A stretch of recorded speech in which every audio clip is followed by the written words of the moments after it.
how do you play?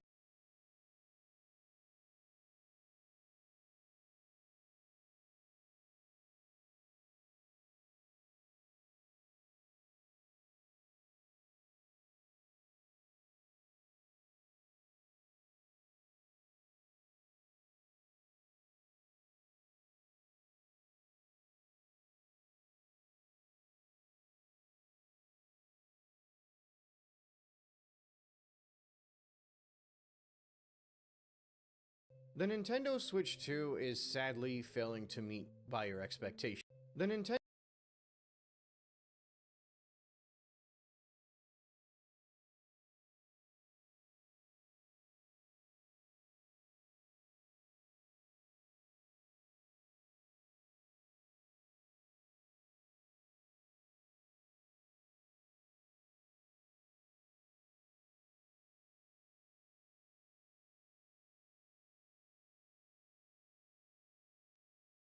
All right, here we are with the stream. Unfortunately, hang on.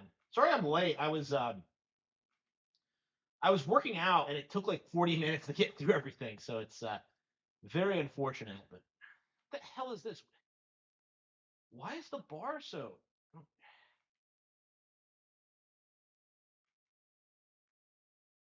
Uh,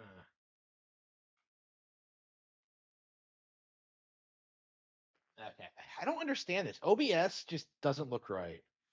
Uh, okay, but anyway, I wanted to do a reaction video to like Nintendo because I think I wanted to watch this one like yesterday, and I didn't actually get around to it because Nintendo's a nobody. Nobody cares about him.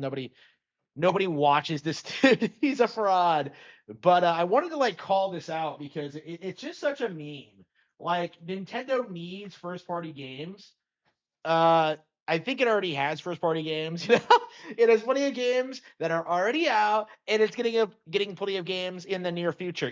Like Tamagotchi Life isn't coming out in April. That's 2 months away. But Pokepia is coming out in March. That's a month away. What are you talking about? It needs games right now. Like, what are you talking about? It's just such a giant cope from the community. It's embarrassing. But let's go ahead and watch it. Switch 2 is sadly failing to meet buyer expectations. Wrong. All the people complaining don't own the console, including yourself. This is something of a major talking point that has been around since the console launched, but it is an often debated sentiment. After all, when you consider the amount of time that the console has been out, the number of first-party and third-party games that have made it to the console, many people will rightfully point out that the library of games available for the Nintendo Switch 2 is actually fairly healthy on paper. And a very popular comment that surfaces pretty much anytime this discussion comes out is a suggestion that you, the On paper. What paper? Paper at like Nintendo's HQ. Oh, it looks like the best-selling console ever, but in actuality, in reality, it's bombing. Like that's not how this works. Like it's doing well. We know it's doing well, and now you're just coping about it. person complaining must have never been around for a previous console's launch. And this comment, in and of itself, is the entire issue. The reality is the Nintendo Switch 2 is the fastest selling game console in history, or at the very least it was in its first 6 months, on a worldwide scale. But it's not only the fastest selling console across the first 6 months. Nearly half of the entirety of those buyers were within the first 7 weeks, in that opening launch window. This means that, statistically What do you think? speaking, just going based off of the You numbers, think? the Nintendo You think that like a console sold the most when it first came out? Like you think, whoa, the sales numbers are more spread out after launch day? Yeah, obviously. Obviously. Switch 2 is actually dealing with more day one buyers, or at least early launch window buyers, than any other console has in history. So yes, there are a lot of people that are experiencing a console launch for the very first time. But it is not their fault that they feel underwhelmed by the lineup of titles that Nintendo has announced up until this point in time. Nintendo did their best to build up as much hype as they can for the launch of the Nintendo Switch 2.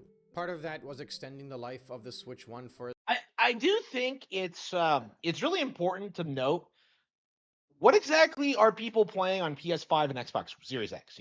What exactly is coming to those consoles that can compete with the Switch 2 right now? And the answer is nothing. Like Mario Kart World by itself is better than everything on PS5 and Series X. You can seethe about Elden Ring and Baldur's Gate 3 all you want, but those were cross-gen games. The PS5 generation has never taken off. Like that's just the reality of it. These guys want to spurg about like Switch 2 exclusives, but like the reality is Mario Kart World is a system seller, and once you have the system, you can play everything that's on the console.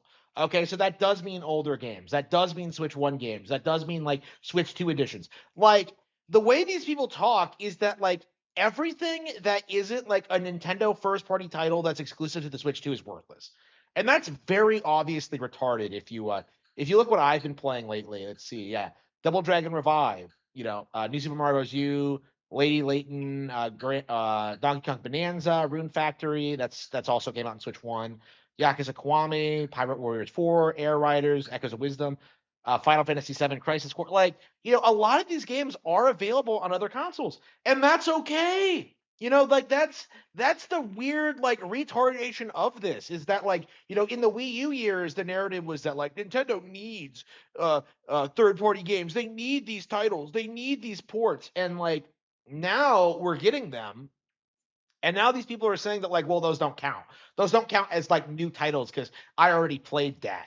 But like, as I'm beginning to realize more and more, the idea that like the online gaming community has played every game that's been ported over is like completely laughable. Something like Fantasy Life 2 came out like a week before Switch 2 launched. So you could get it on Switch 1 and then get like an upgrade patch on like Switch 2 for like $2. Okay. So that wasn't something that like hinders the Switch 2 success. Okay. Rune Factory launched like day one on Switch 1 and Switch 2. You have like Hitman World of Assassination, you have Street Fighter 6. Like you have all these games that are coming out, Hogwarts Legacy, like all these games come out and like somehow they don't matter because like I already played that. It's a gigantic coat, and it's the big issue I'm having with this console gen in particular, because like everyone else is doing this thing where they're why the hell is this not does this not look right?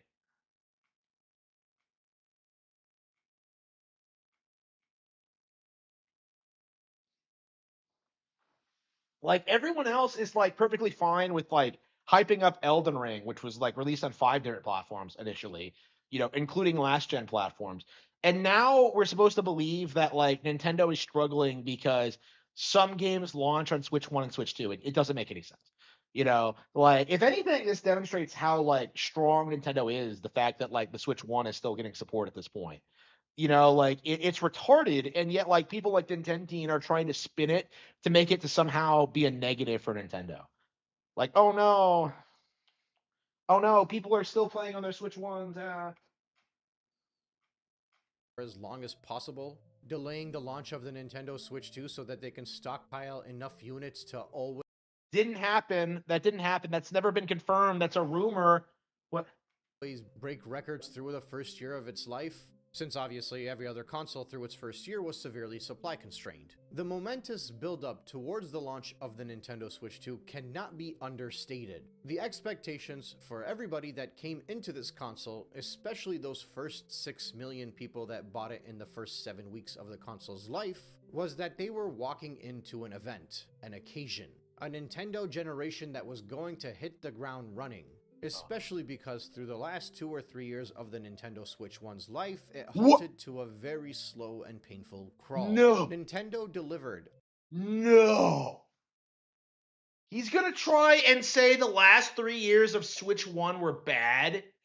That is complete delusional. Okay, again, this is like the kind of historical revisionism we really need to look out for, because you're seeing this. I saw this now on 4chan, where like you have a lot of people coming out. Super Smash Bros. Brawl, right? The narrative has always been that like Brawl sucks, Brawl's the worst game ever, Melee was better, 64 was better, Brawl killed the franchise. And now you have people who grew up with Brawl coming out and are just like, yeah, Brawl's awesome. I love Brawl. I play it all the time. Like, and like the cope is like very, very real.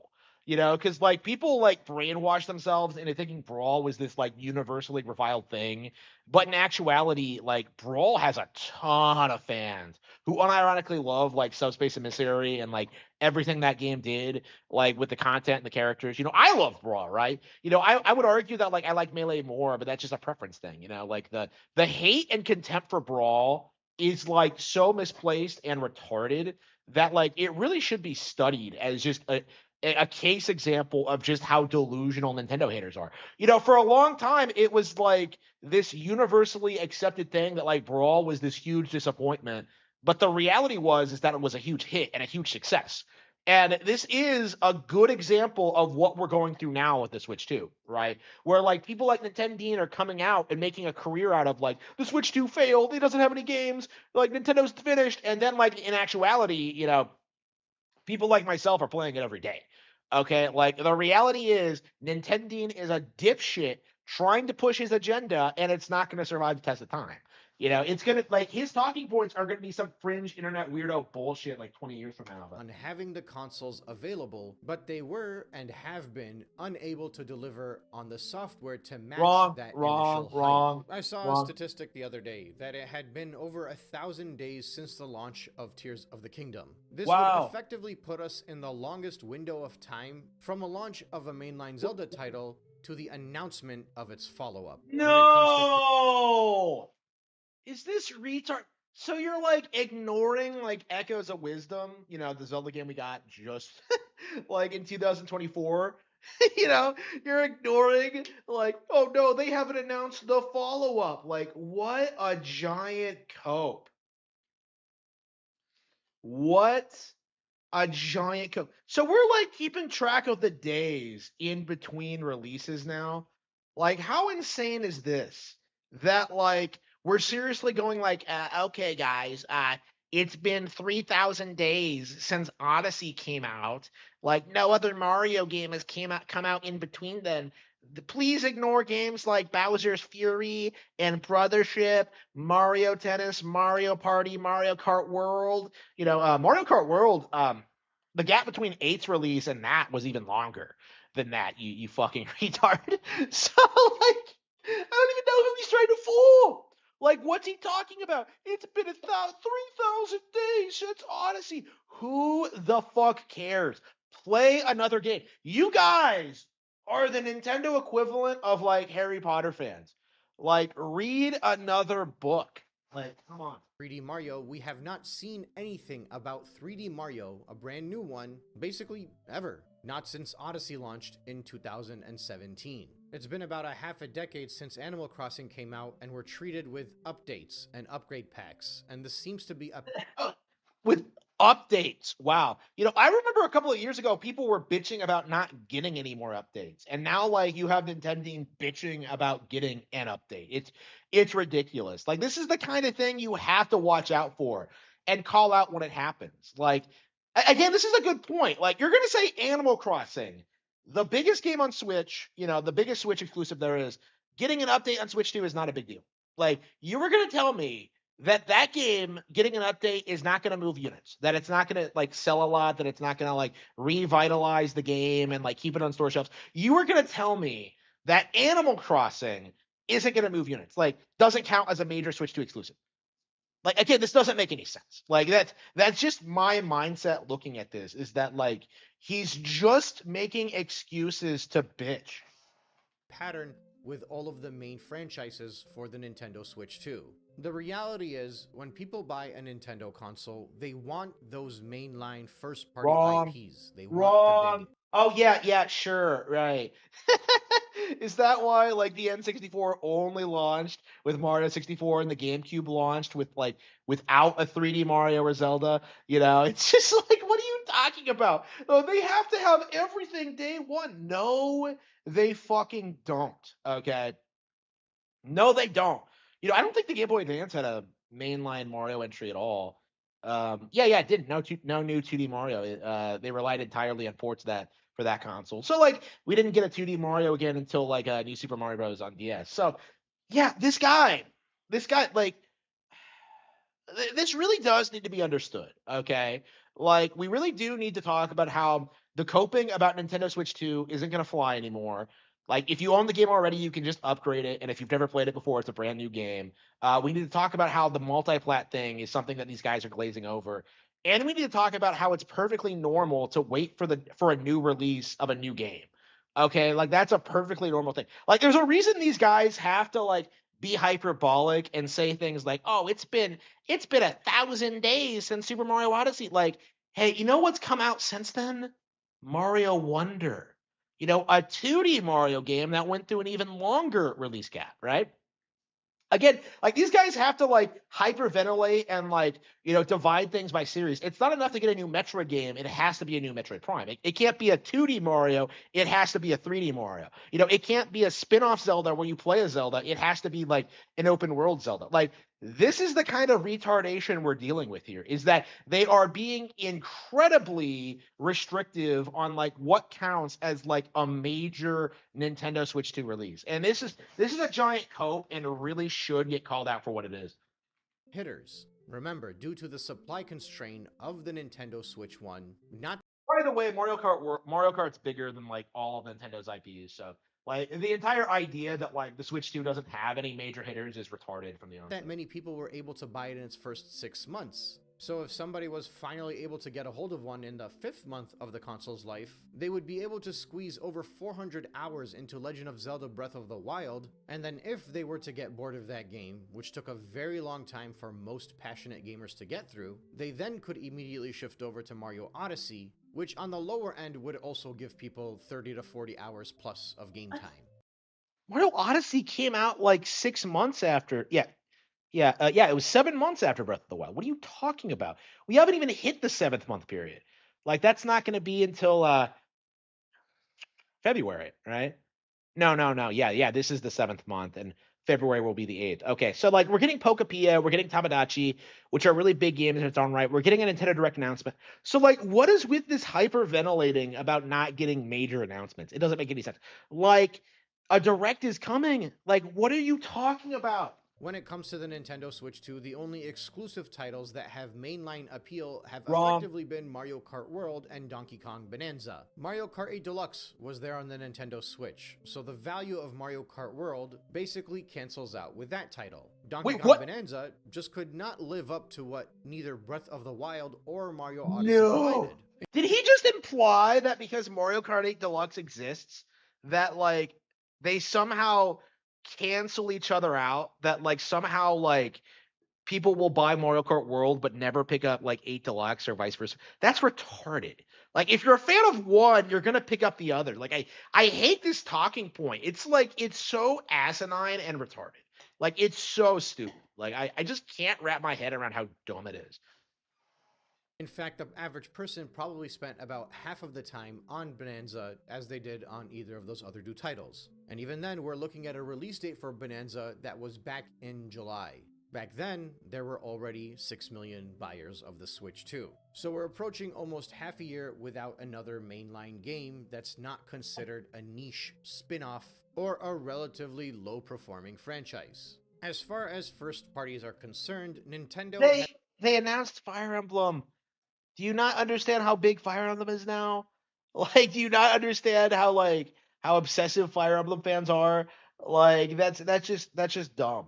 This is just dumb. Like, again, he has to do this thing where like, oh, there's nothing but niche titles, but like niche in this context just means that it's not Mario or Zelda. Okay, it's like, by the way, we got Pokemon, which is like actually bigger than Mario. So this is like what he's saying doesn't even make any sense. Like oh, like everything we've gotten are like niche spin-offs of niche franchises like Pokemon and Kirby and Metroid. Nobody plays those games. has completely let down their fandom in the first year of the Switch's life. But they've only let it down with the hype and the expectation that they themselves set for the console Nope, prior absolutely to not. its launch. And obviously, a very large issue with this whole Switch 2 situation is the third-party games. Third Oh, parties have been an issue with Nintendo for a very what third party games? Like, what third party games are coming out on other consoles that aren't available on Switch? Like, there's nothing. Okay, you can like sit there and try and gaslight people into thinking Elden Ring's a big deal. First of all, it's not, and second of all, it's coming to Switch 2 anyway. Okay, like what are you talking about? Third-party developers? Nobody cares. Nobody fucking cares. They ain't shit. Okay, it's not because of Nintendo. It's because of the third parties. It has nothing to like. Very long time. The Nintendo Switch 2, in essence, was marketed as a much stronger console specifically to appeal to people that are looking for third party titles on the go. Many people bought into this console expecting higher performance because Nintendo advertised a device that goes up to 120 frames per second and supports up to 4K. Instead, it just feels like business as usual. You are getting a significantly more Oh wow, Borderlands 4, the game that doesn't run well on any platform. Yeah, that was a great take there, buddy. inferior port of a game that would otherwise play better anywhere else, including Okay, for the okay. most So part. this has been a talking point for a long time. Like you're seeing a lot of people say this about the partner direct specifically, like, "Oh, I'm just gonna play all these games on my PlayStation." Like, well, first of all, a lot of these games aren't coming to PlayStation. First of all, and like those that are look and run identically on Switch 2. Like that's just the reality of what we're seeing now is that the Switch 2 is pretty much like getting parity with PS5 and Xbox Series X. And so what we're seeing is this weird like kind of like uh we're in this period where people are in denial about it, where they're trying to say that like, oh, Switch struggles to run these games. You know, I heard so much nonsense about Cyberpunk and like that just turned out to not be true at all. It's very very common to lie about Nintendo ports. Like it's probably the most common thing to do about Nintendo third party games is just pretend that the performance is somehow like lesser than other consoles. But like, yeah, On rival handheld devices like the what Steam Deck or another handheld gaming PC. Oh yeah, yeah, a Steam Deck. Yeah, I'm sure the Steam Deck is like it's 3 million lifetime sales are gonna outperform the Switch 2 outsold the Steam Deck day one. Like it's not a threat, it's not relevant. Like every time someone brings up a Steam Deck in conversation, like they should be laughed at. Like you do need to start bullying these people because there's no market for this fucking thing. Like it can't play Nintendo games. It's not a good piece of hardware. Like they need to shut the fuck up. Nobody cares about the Steam Deck. FIFA, Madden, Star Wars Outlaws, Final Fantasy VII. These are old titles that have a dramatic drop off in comparison to the counterpart where you can play on your other device. And while there are many people that only have a single console, there are equally, if not more people out in the industry that do have something in addition to the Switch 2 to play these games on. Because as the old adage So goes, like, okay, people okay. So I have a PC, right? Why do I play games on my Switch too? Because it's better. Okay, like the portability and simply the better user interface and the fact that I want to support the better platform. Okay, like this mindset that people have is that like if a third party game comes out on Nintendo, nobody's gonna buy it. Very demonstratively not true. You can go on the bestsellers list right now on the eShop and see a ton of third party games. So the entire like narrative that like third party games aren't doing well on Nintendo consoles, that's been a dying cope for a long time, especially when it comes to lower budget titles. Like that's the trend I think we're going to see is that like ports of older games and lower budget titles are going to do by far the best on Nintendo consoles. And it's going to be the big AAA games that like kind of push PlayStation and Xbox, but like those games take so long to make and are so underwhelming that like eventually it's going to well first of all, like that entire industry is going to collapse. And second of all, like those games are going to come to Nintendo consoles anyway. You know, it's like it's just laughably stupid how determined they are to push this meme that like Nintendo games struggle to run third-party games. Like, do you really think that like Dragon Quest Seven like can't run on Switch 2? Like, that doesn't make that's retarded. by Nintendo for the first party games. It is not a third party device. But leading up to the launch of the console, Nintendo was able to fool people into thinking that these third party performances would be close enough to the real deal, where it would become worth it for buyers. But they've under delivered, and the sales patterns have shown. Okay, they have under. So this is actually why I made my video talking about this because like this is a trend with these kind of videos. Like Nintendian is implying that Nintendo is responsible for bad third-party ports when in the situation where a third-party port is made, produced, put out on Nintendo consoles, it is entirely the fault of the developer. Like, why are you blaming the hardware manufacturer for the game that the company put out? And this is what we really need to start talking about more, like when it comes to these conversations, because like Nintendo consoles are perfectly capable of playing Madden or FIFA or like whatever, but like EA does not want to put the effort into it. Like they would prefer the people to stay on the PlayStation plantation and just keep funneling money into like their microtransactions and stuff like that. They don't want Nintendo. They don't want to succeed on the hardware. Like these ports are being produced to fail essentially. And I've been saying this for a long time. Third parties don't want to succeed on Nintendo hardware. Like it's not because like they can't find success on Nintendo hardware. It's because they don't want to compete with Nintendo on this system. So like third parties are doing everything they possibly can to try and like present PlayStation, Xbox, and PC as like the more desirable option for players. When in actuality, the Switch is like far superior as an actual gaming machine. It for months now. The software sales are low, and Wrong, especially the third-party software sales wrong, are very wrong, low outside of a few wrong. breakouts. Oh, the third-party software sales are low. Like again, you can look at the bestsellers page. Plenty of third-party games on there. To put something into perspective, Like Final Fantasy VII R just made headlines for selling extremely well on Switch 2.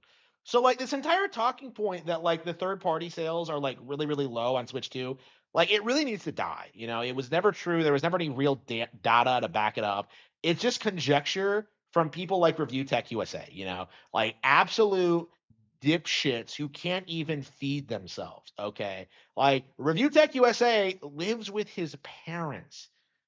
Like, okay, like that's the level of journalism you're getting here. You know, that's the level of quality analysis, is that you're listening to a fat guy read someone else's article about how third-party games are supposedly struggling on on Switch 2, and then saying that like, oh, it seems right to me. Oh, Nintendo sucks. Oh, like that is the level of reporting that you are citing. You know that you don't know what you're talking Final about. Fantasy VII Remake just recently came out. It's sold out everywhere. Everybody's talking about how great it's doing on the console. Everybody's talking about how the Switch 2 is going to be the major third-party handheld device that everybody uses now for these AAA titles. And while Final Fantasy VII has had a good launch for an old port, an old inferior port at that, Nope, putting nope. things into perspective, it sold almost as many units in its opening week in Japan as a Switch 2 edition of Mario Party Jamboree. And it did so with Wow, almost it's competing with Mario Party, a series that sells really well. Like okay, so like this is the thing that this is kind of the misleading thing that Nintendo does. Like, oh no, it sold about as much as Mario Party. Yeah, Mario Party does really well.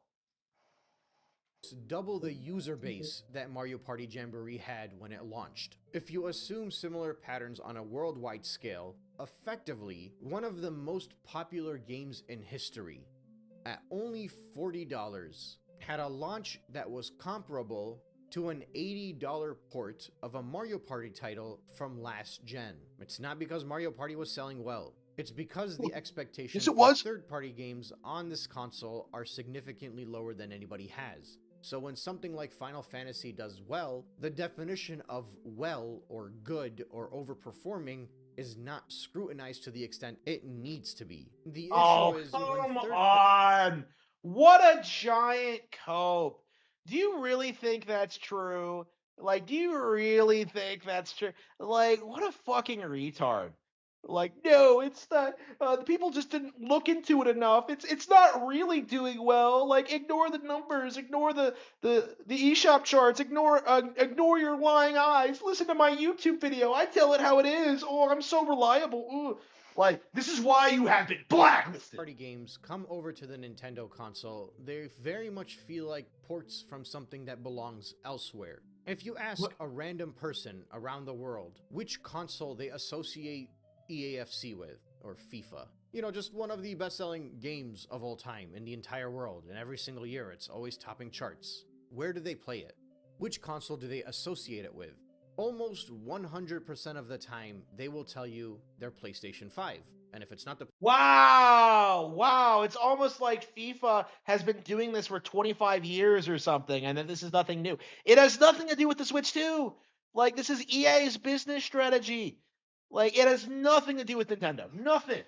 PlayStation 5, it's probably the PS4. People like to laugh at Sony during the PlayStation 5 generation because they say that it has no games, it has no exclusives. And that's generally a defense that people will make for the Nintendo Switch too, and they will bring up the exclusives that it has versus the other consoles. What they fail to realize is that for the average person, those third-party games are what got them to buy the PS5 in the No. first place, including the free-to-play titles. Rocket No. League, for example, just recently hit 1 million concurrent users ever since it switched to free-to-play. This is the first time since the pandemic in 2020 where there are more than 1 million people playing the game at the same time. And according to the data, nearly half of that 1 million was on the PlayStation console. And that's generous. Whoa. This is not even a very console-heavy game. This is very popular amongst PC users. The PC user base is obsessed with Rocket League. Yeah, PC and PlayStation fans play absolute slop. Whoa, who cares? Like, who the fuck cares? Like, you know why Nintendo fans aren't playing stuff like that? Is because we have better games. Okay, we don't fuck around with little RC cars. You know, when I played, what was it? Like that little racing car game on N64 with, like, you know, that was not my favorite racing game. Okay, and that was better than Rocket League.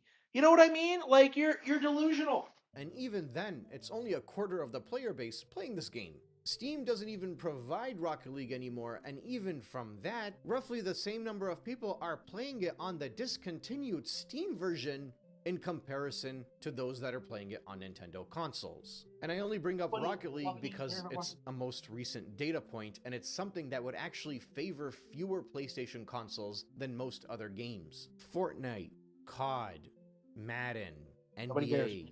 And then you talk about upcoming AAA titles that will be released, eventually Grand Theft Auto. All of those big-name third-party titles, while they are not PlayStation exclusives, these are system sellers for the PlayStation. So the reality is... And, like, they're going through a decline period. These games are jokes. They have been for years. They are not on the same level of quality as what Nintendo produces. It's not even the same demographic, really, because you're talking about, like, sports ball, like gun and ball gamer bullshit versus, like, actual video games. Like, and like, it's just not I would put those people on the same level of skill as, like, the average mobile game player. Okay, those guys are brain dead dipshits. You know, they need to develop real taste in games and play on a real console. Like, it's ridiculous. You can show me as many charts as you Like, want. There's a reason these people have to deflect, and they always have to go like, well, PlayStation has the gun and ball games. Like, they don't talk about, like, you know, actual innovation. They don't talk about like things that people would actually want to play. They don't talk about, like, you know, like anything about the games themselves. It's entirely about, like, status, you know, like projecting this idea that, like, well, football's popular, so this is going to do well because of that. Like, you know, with no consideration at all for, like, the actual quality and, like, the problems that EA has been having with the license now. You know, like, this business model is not going to be able to keep PlayStation afloat for much longer. Of Nintendo having more exclusives in its first launch year for the Switch 2 in comparison to the other devices out there. But what people are failing to address is Nintendo consoles need the first-party games in order to thrive. These are the reasons people buy Nintendo consoles, and they are the reason that most people went out and grabbed a Nintendo Switch 2. The issue is Nintendo has been hyper-focused on third-party games because obviously that's generated revenue for them when people are buying it on their consoles, and it's effectively revenue that Nintendo gets without having to go through the hassle and the headaches and the cost of creating a first-party title for their fandom. Is he implying that Nintendo is straight up not making new games? Like, oh, just how the third parties do it. We don't have to do shit. Like, that's not what they do, bro. Like, what is he talking about? Does he straight up believe that Nintendo's never going to announce new things? Like, that's just so delusional. That is so delusional.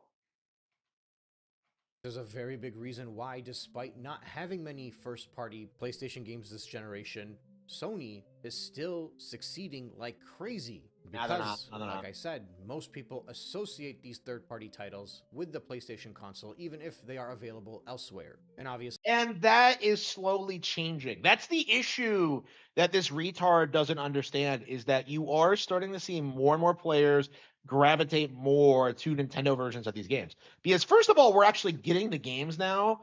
And second of all, like, they're better on Nintendo platforms. It's simply the reality of it. So it's going to be a slow, gradual thing, but you are going to see like third-party developers get more of a following on Nintendo consoles than on PlayStation. Like, there's a reason he's specifically citing like Madden, NBA, COD, because until just recently, like, none of those games have gotten ported to Nintendo Switch. So, like, again, what he's saying is completely superfluous. Like, they may as well be PlayStation exclusives at this stage. it's the complete opposite for the Switch 2. And Nintendo is trying to change that. They want to be able to get that money without making the games. But the problem is, most games that are coming in are old ports that are available elsewhere. Wrong. Even if a game was to launch on the same day and date with the Switch 2 as it does on PC and the PlayStation 5, and even the Xbox Series X will be competitive on this. Remember, a 30 plus million user base doesn't just magically disappear overnight. Even if the ports are no longer old ports coming into the console, they are still completely inferior compared to everything else you can play it on. And while the portability will make it appealing for some, it won't make it appealing for everybody. And that is especially because the Switch 2 is not that portable either. It's a very big that's a device cope. with a That is terrible a cope. battery life.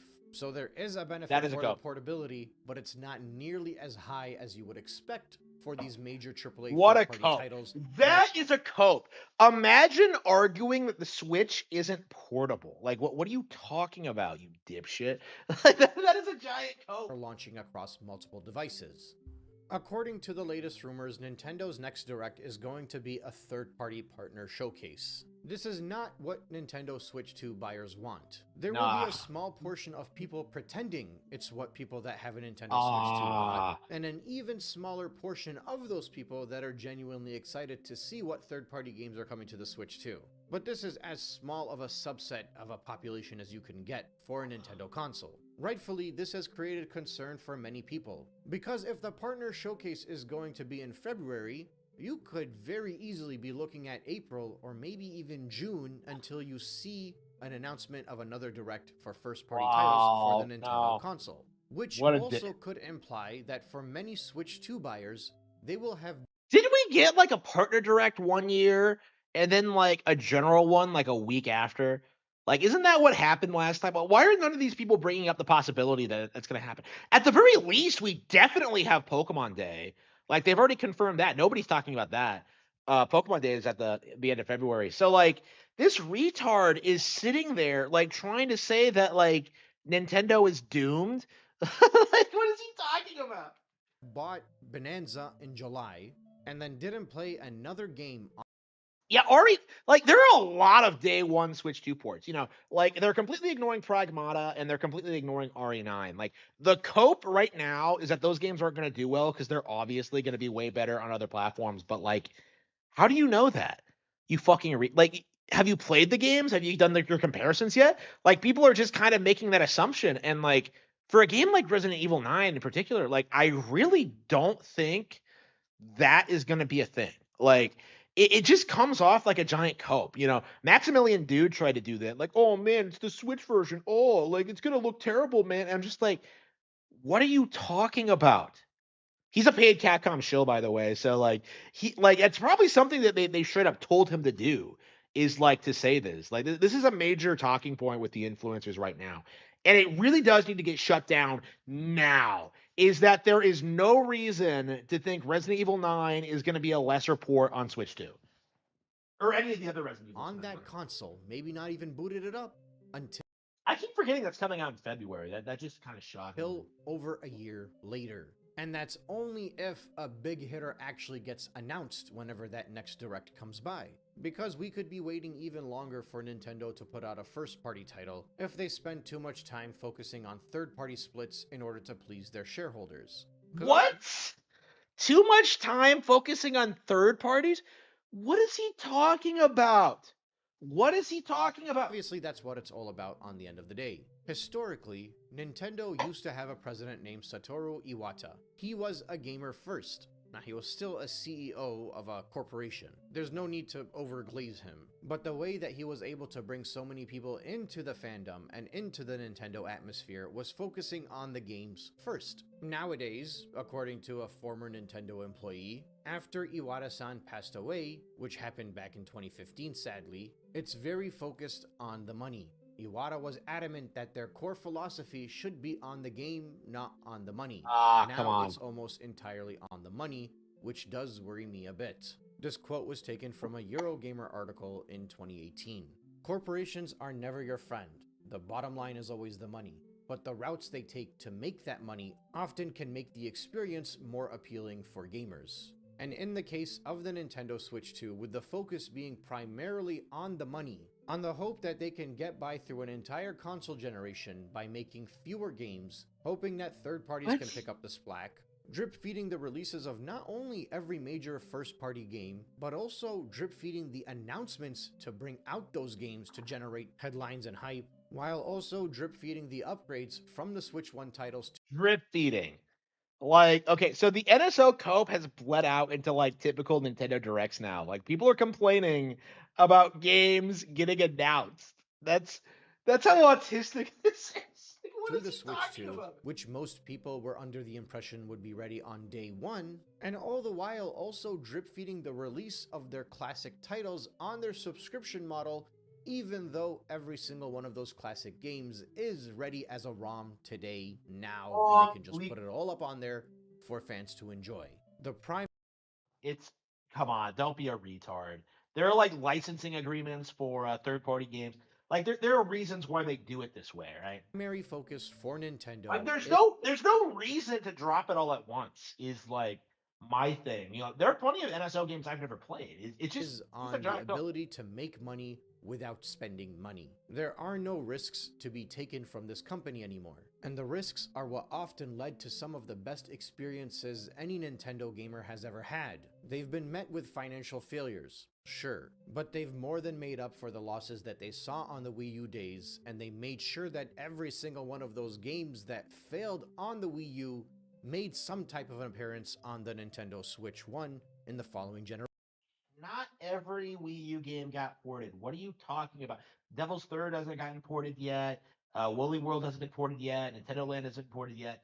Um, let's see. Yeah, there are like lots of games that haven't been ported over. Like Xenoblade Chronicles X only got re-released last year. So Either through a direct port or a sequel built off of that engine. They've more than recuperated their losses. They were able to pad out the Nintendo Switch 1's life, especially its early life, by re-releasing old games at full price and making a lot of money on it because they sold significantly more copies than they could imagine. But for the user base that was buying the Switch 1, they didn't view those as Wii U titles because very few people actually bought the Wii U. These were considered new games, new experiences. Whereas with the Nintendo Switch 2, they're trying to shift that. That is a gigantic cope. Okay. Like this guy is acting like the Wii U ports weren't being made fun of at the time. That is so delusional and off base. There is virtually no difference between like the bitching about the Switch 2 edition versus like the Wii U port. Like it's just coping about these games like being old, essentially. It has nothing to do with about the quality or the pricing.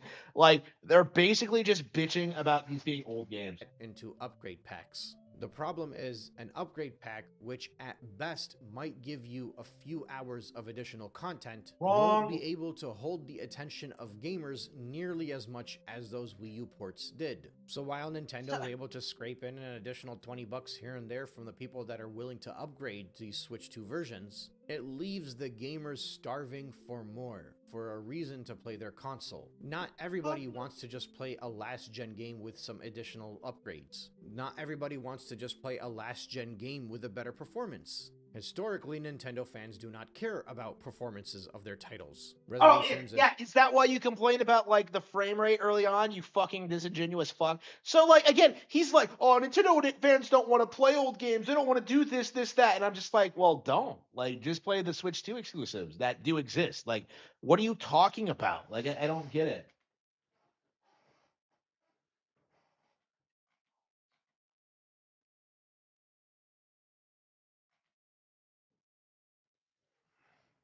Nah, shit, I hate it when it crashes like frame this. rates and the like.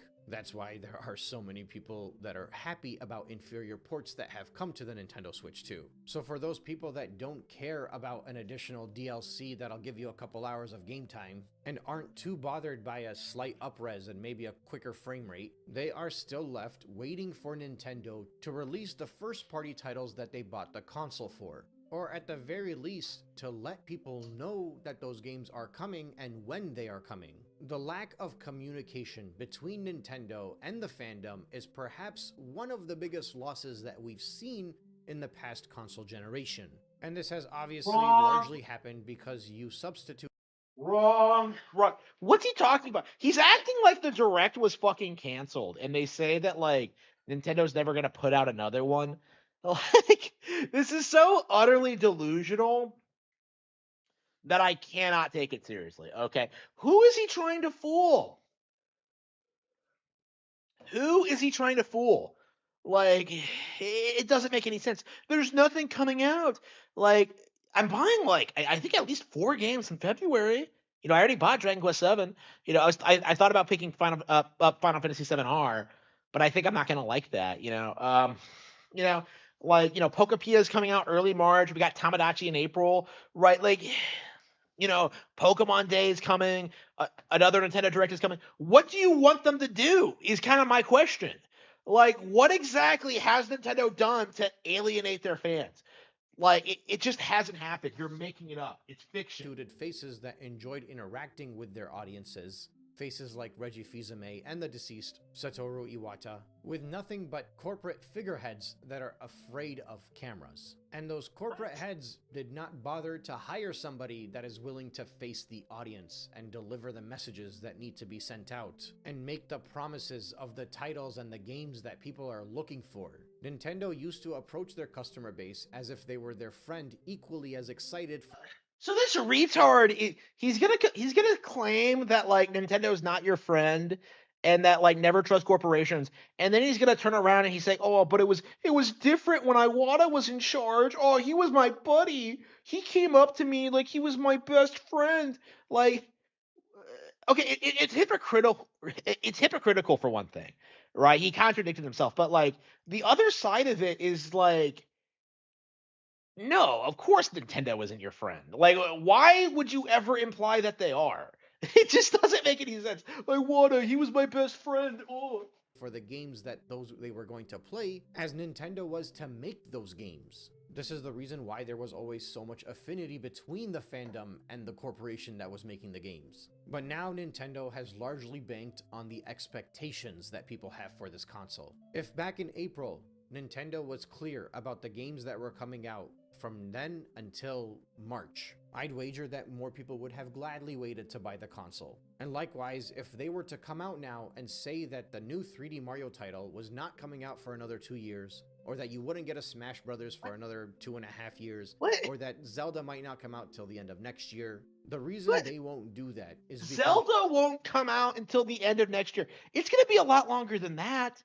Like Smash Bros. In 2.5 years, it's going to take a lot longer than that. Do you not know how long these games may take? Like, we're at the point now where Zelda games take like what, like probably 7 or 8 years. Probably it's been kind of conservative, honestly. Like Tears of the Kingdom took like 6, right?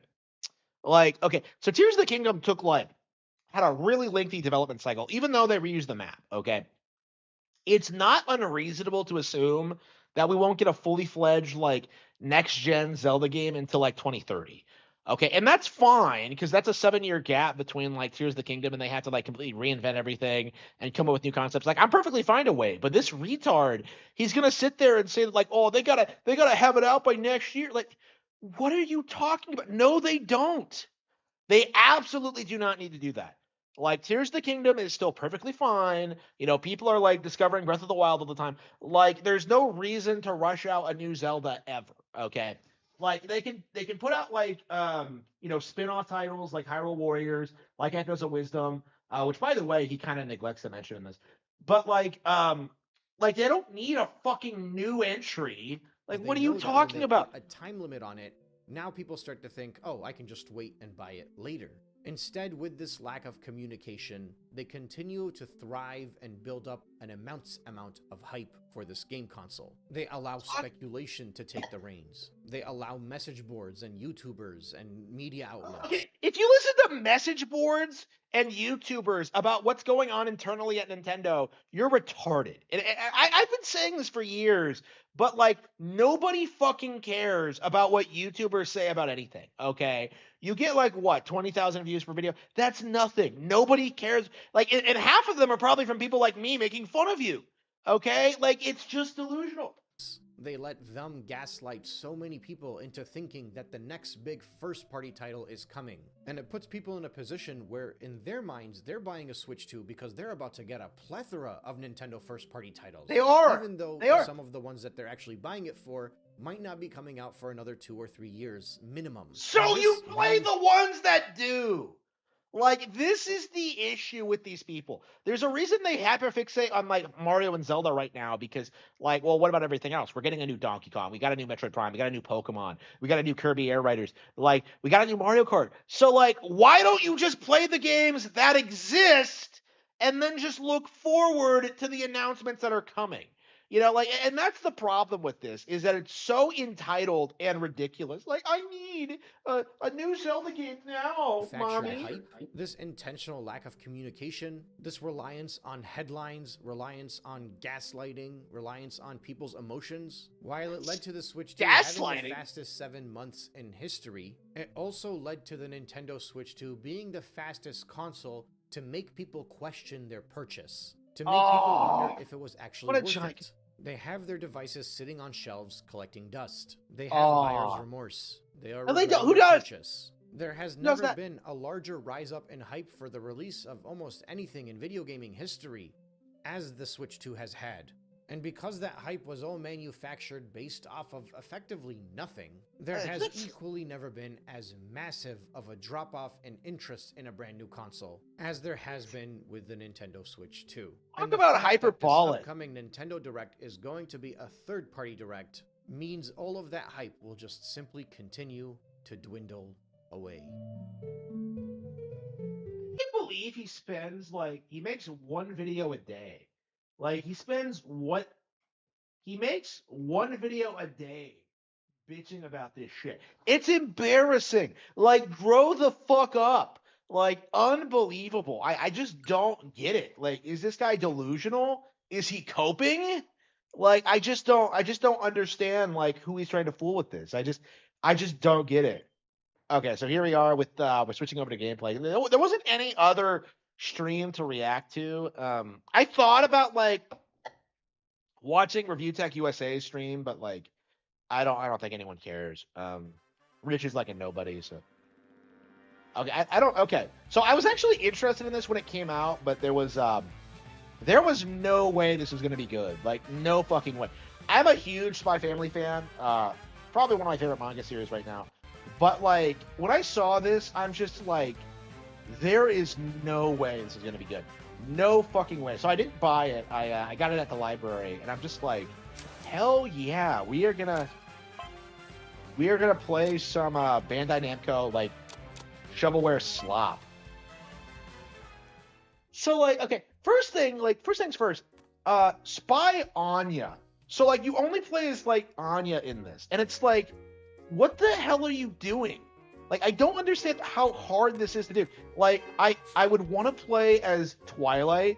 Like, I don't understand that. I want to be Twilight doing badass shit. You can do anything you want with the IP. Why am I not Twilight or even Yor? Like, why am I the fucking little girl? It pisses me off. Okay, you can move Anya around. Okay. Okay, yeah. They seriously gave me a tutorial for moving. And nothing even happened. Wow, it's kind of cool seeing the Academy in a video game. It looks just like the series, but have they not produced any like more like Spy Family games after this? Yeah, so this was in a Nintendo Direct at one point, and people clowned on it, but it's the series is very, very popular.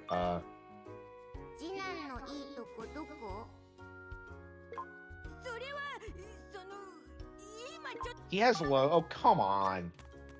So a problem with these anime license games is that like the actual writers don't work on it, and so they kind of like can't handle anything. I talked to Becky. Hang on, let's talk to Damien.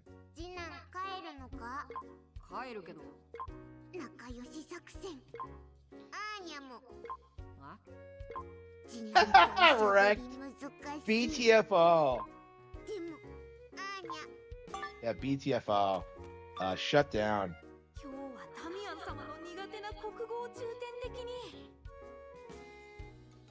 Yeah, people like Nintendo were trying to say that people were mass returning Switch 2s. Yeah, and now he's saying they're collecting dust. Like, it's just like that cope was so retarded. It doesn't even make any sense because it contradicts like retail return policies. Like, you can't just open up electronics, use them, and then take them back like the next day. Like, the narrative that people were doing that was just so delusional and retarded. Like, I just have I played Okami? Yeah, I have. We need to focus on grammar in our next study session for Lord Davidson. And I wish I went to like a nice private school instead of like a shitty public school. Here we go. Okay, let's talk to Vic. Go shopping again.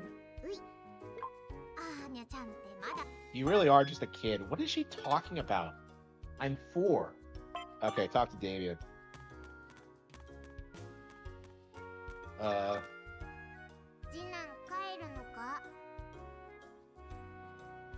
Yeah, it's really good. If you haven't been like keeping up with it, well, I haven't read it in a long while actually. But like, yeah, the more recent chapters were like amazing. Like it's really, really good. But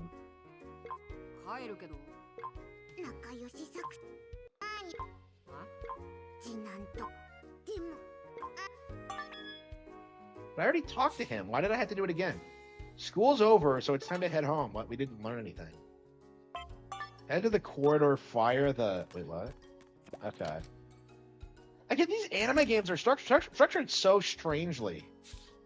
Like, what is with these endless tutorials? Okay, interact with the exit icon at the end of the corridor to head home.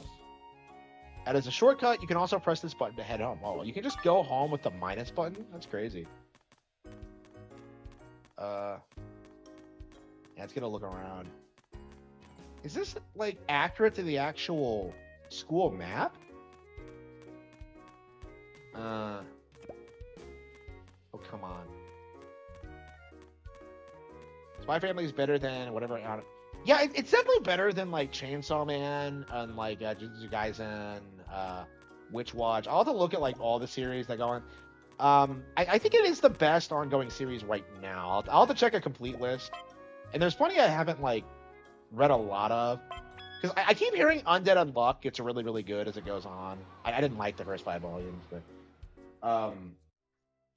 yeah, I do need to, like, read more manga. I've been trying to, but, like... And I'm subscribed to, like, Jump Plus, but, like...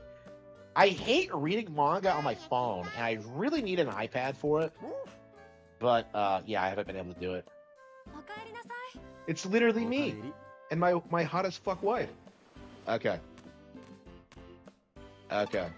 Welcome home. Tell Lloyd about the adventures you had at school today. Doesn't he already know? Surely he's watching everything I do. Oh, okay. Talk to Lloyd.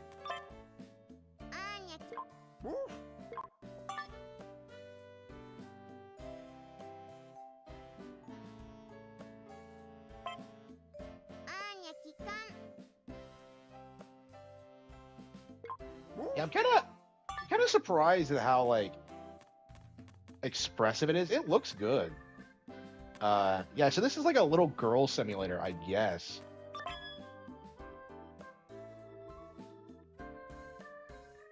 It seems to get the tone right.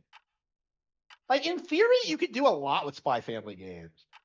Like, I don't know, like, again, the premise, like, really leads a lot to, like, all sorts of crazy situations. Like, Code White, the movie, was really good, too.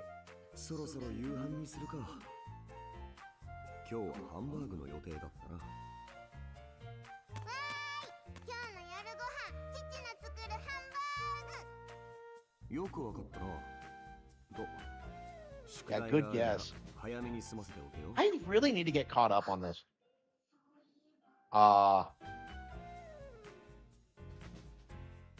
She not done her homework. 僕は夕飯の準備をしますね。はい、ありがとうございます。じゃあ私はその間にボンドさんのお夕飯を。Bond supper. Oh no! Oh no! アーニャ遊んでる暇ない。絵日記で忙しい。It's quite a bit better than I was expecting. I don't know. Maybe it's just a presentation. 何を書くんだ？それに悩んでいる。I can't decide.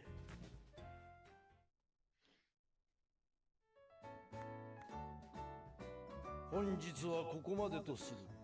諸君、気をつけて帰るのだぞ。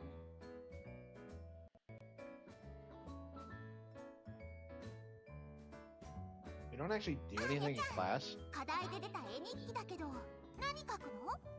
アーニャ、すごい絵日記書く。 It's been so long since I read it, I don't even remember what happened. どういう絵日記なの？Seems to get the tone right pretty じゃあ well. どんなの書く？あ、絵日記。なんでそんなやつに聞くのよ。どんなの書こうが関係ねえだろ。 Stop talking to me, weirdo. すごい絵日記書いたら次男にも見せてやる。すごい絵日記？庶民のすごいなんて大したことねえだろ。 Yeah, you're poor. ちょっと実際大したことなくてもアーニャちゃんにとってはすごいものなのかもしれないでしょ。すごい。ってことがあった。そうか。それにしても絵日記なんてすごいも何もないだろう。そもそも絵日記はその日の出来事を絵と文章で表現させてアウトプットの強化を図りつつ、教師が生徒の日常の把握を。父難しいこと言ってる。でも次男にすごい日記見せないと。そもそもなんでそんなこと言ったの？ Yeah, I played a lot of Attack on Titan too. プラン B のため。 It's kind of contrived because I'm just like, bro, like, I'm pretty sure I could like liberate all of the island by myself, but okay. 目立ちたかったから。そうか。うん。Yeah, Attack on Titan 2 is pretty solid. I'm surprised they haven't made a third one because it did pretty well. 楽しい思い出を書くとかでしょうか。楽しいお出かけしたい。宿題に前向きに取り組もうとしているのはいいことだな。少し検討してみてもいいが。お出かけをしたら絵日記も書きやすいですよね。お出かけしたい。 Yeah, this is really gonna be fired up about reading it again. それじゃあどこに出かける？ That's right, season 3 is airing now, or was airing, and I still haven't watched it. Like, I'm so behind right now. Crunchyroll's not on my thing. I'm watching Scooby-Doo right now, and I'm hooked on that. Yeah, that show has problems. I don't agree with people who say it's like the best Scooby-Doo show ever. Velma in particular fucking sucks. Go on family outings on the weekends so that Anya has plenty of wonderful memories to fill her diary with. Diary completion. Okay. Fountain Plaza. Okay. Imagine if you picked this up on a whim and had no idea what the fuck it was. What's it about? A spy who starts a family to infiltrate a school so he can get close to a target. It's really good. Like, I would recommend you stick with it because I think some people are put off by the tone because it's not an action series. It's more like a family comedy. So like, a lot of people are put off by that, but it's really, really good if you can get past that.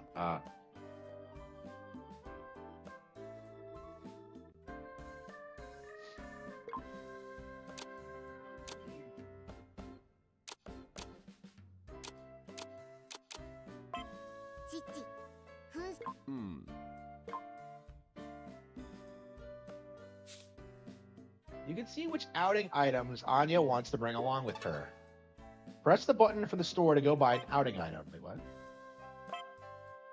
So you have to go to the store A variety of outing items, outfits, and accessories are obtainable at the store. So, like, who's the target audience for this? Is this kids? Buy the spy comic. Why would I take the spy comic to a park? Well, I guess I did that as a kid, but Podman.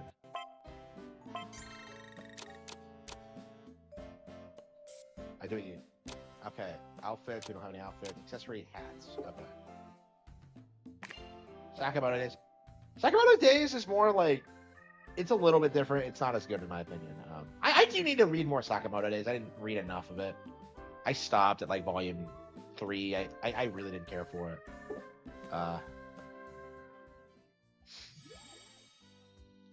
Yeah, I do need to watch more Sakamoto Days. Yeah, but they're doing a lot of this now, like family, like baby making propaganda. So, interact with the sleep icon in Anya's room to go to bed and proceed the next day. Okay. But yeah, I like Spy Family way more than Sakamoto Days. Like, it's really good with like coming up with like all sorts of like fun scenarios and like developing the characters, and doing a lot of world building too, which is interesting.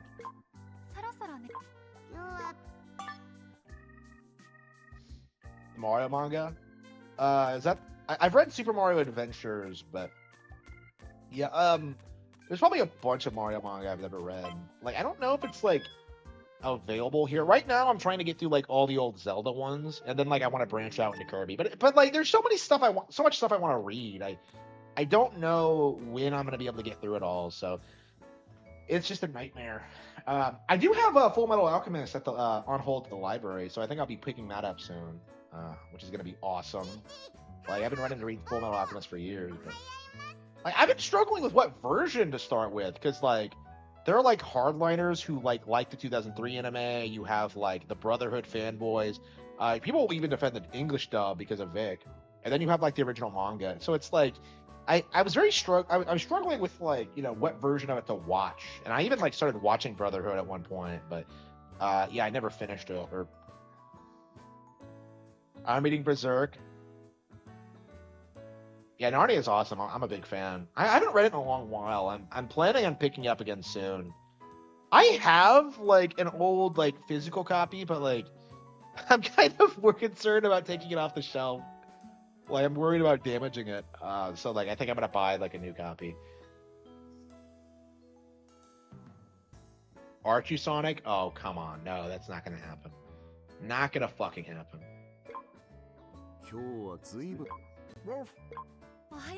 Good morning, Anya. Did the sunshine put you in a good mood? 母、今日はずっと晴れ？そうですね。見たところ雲はなさ。朝の Yeah, 天気 you 予 are 報 his で best は woman. 一日晴れると言っていたぞ。 Yeah, fuck your lolicon bullshit. Like, yours is so much better. やったー！お出かけワクワク。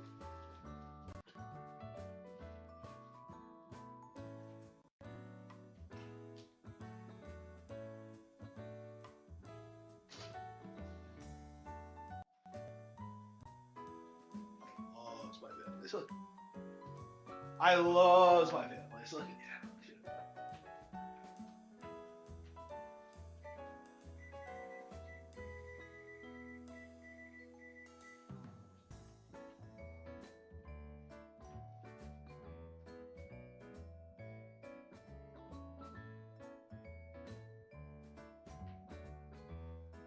I think I'm gonna have a bagel and some pizza roast.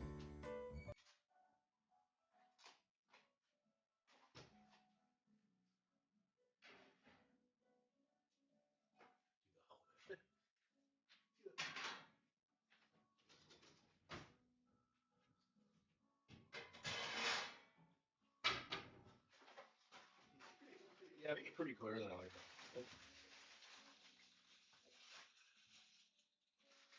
I really like it.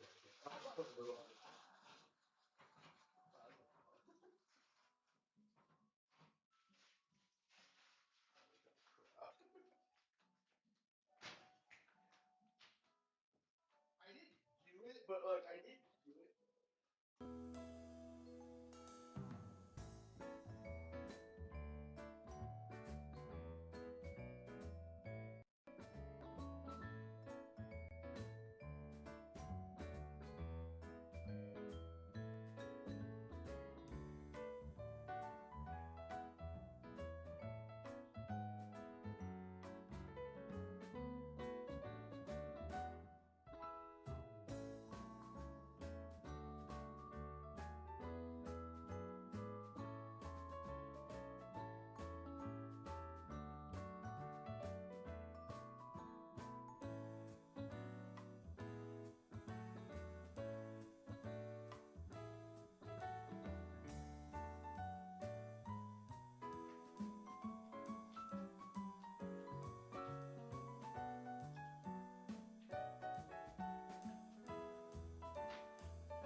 I'm making some food. Gonna have me some mozzarella sticks. I'm addicted to that shit. Like I really been killing it with my mozzarella sticks lately.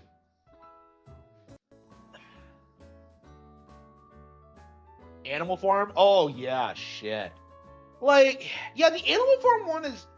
I am very interested in like what they're gonna try to pull with it. Cause like, are they trying to like subvert the message somehow?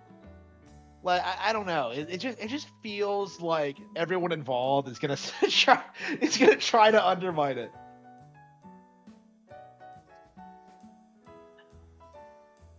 Like, I'm not a big fan of the book. I find it too ham-fisted, but like, I suppose you kind of have to do that to like emphasize how bad commies are. But I don't know.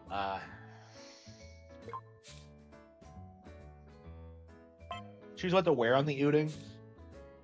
Okay, what the characters are making. Okay, fun. What you can make? Wait, so we can dress up your? Okay. Dress. What the hell do I have? Why the hell would I? Okay, so you have like customize everyday look. She has a hat. Hang on. Rich, your streams are horrible. Yeah, they are. Rich is so unbelievably boring. Well, I mean, did you mean to give that to Rich? Because you're on the wrong stream, buddy. But yeah, I agree 100%. Yeah, Rich is a joke. Eden College hat. Let's see. Okay.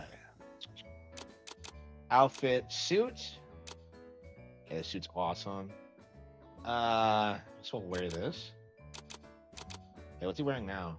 Okay. What the fuck am I wearing? Okay, hairstyle, side part? I don't know, sure.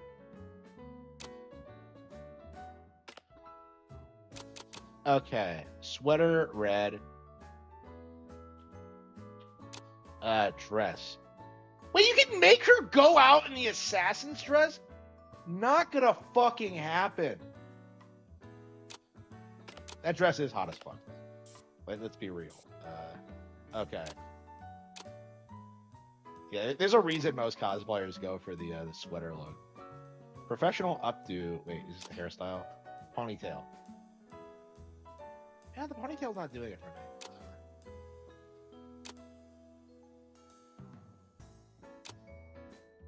Okay, I think we're good. Okay, let's go. Controls. What is with these endless tutorials? Yeah, I don't know. This is probably made for like really young kids. Like, I'm very curious who the target audience for this even is.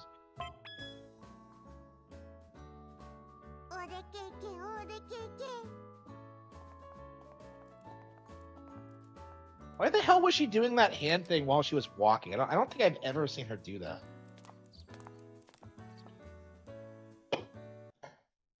Whoa, we're going out like a family, like you're supposed to.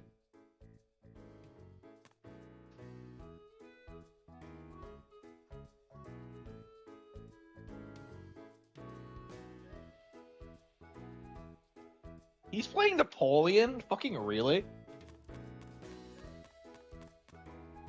Like, that's... So he's gonna take over. So, like, is it gonna be like a Napoleon did nothing wrong story?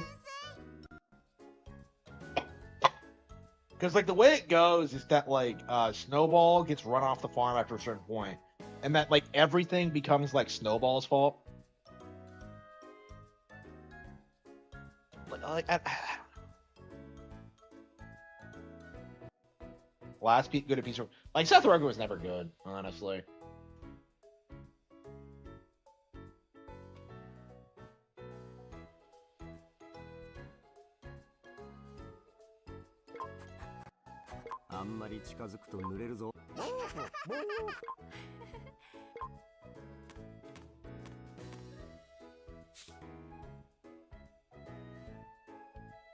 That Napoleon will become a good guy? Yeah. If that's true, that's probably the propaganda aspect. Like,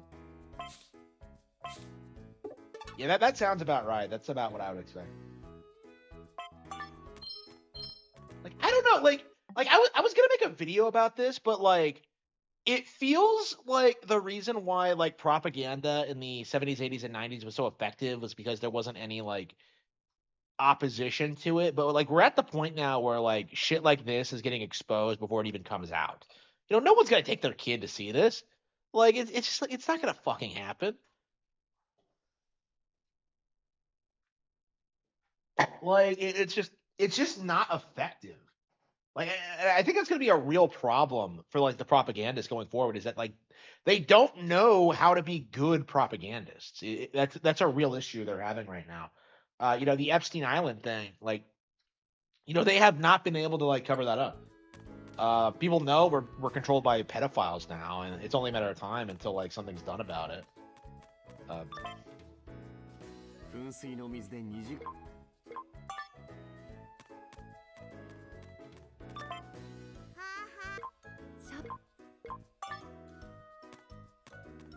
examine the spy comment. Okay, A. What?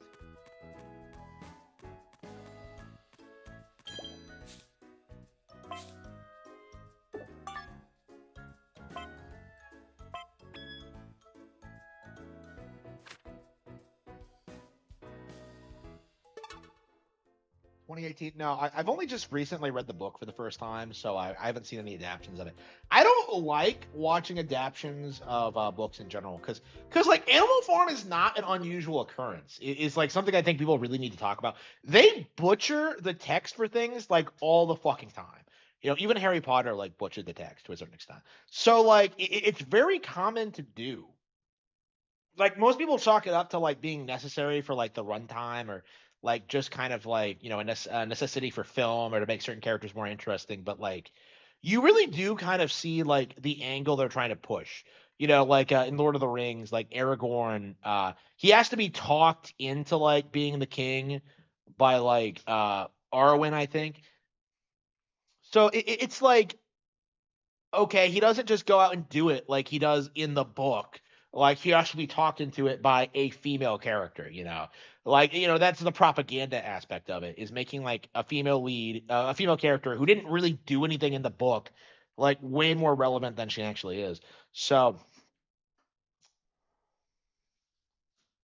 go back to that detective game. Yeah, I took that one back. I might go back to it in the future, but like I have so many other things I want to play that like I just don't see it. Like I would rather play through all the other Professor Layton games. That's kind of my mindset on it. Like I want to play all the other Professor Layton games before I go back to that one. Like that one just didn't strike me as particularly good. But uh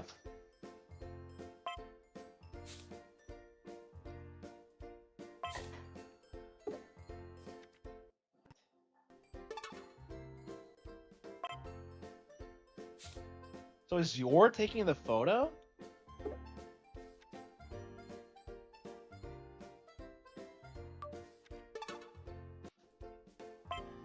A good angle? What?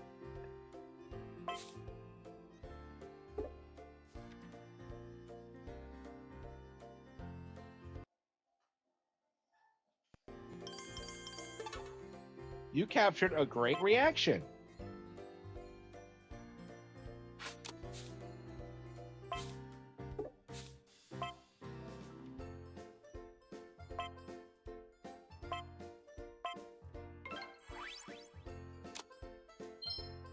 A guy's defending Nintendo being called woke. Wait, what do you mean? Nintendo being called woke? What do you mean? I don't understand what you're talking about. Like the thing about Nintendo going woke is that they're doing this like as woke is like kind of falling out of fashion. So what I think happened is that NOA has been pushing this shit for like 10 years. They finally got leeway on something, you know, the non-binary thing and like the gay relationship things, like, and that's happening right when like the backlash to gay culture is taking off again. Like there isn't going to be putting any once the backlash to gay culture really takes off, the genie's not going back in the bottle. It's never going back to how it was in the 80s and 90s. Hogwarts Legacy, it is on my library hold list. I'm waiting for it to be available.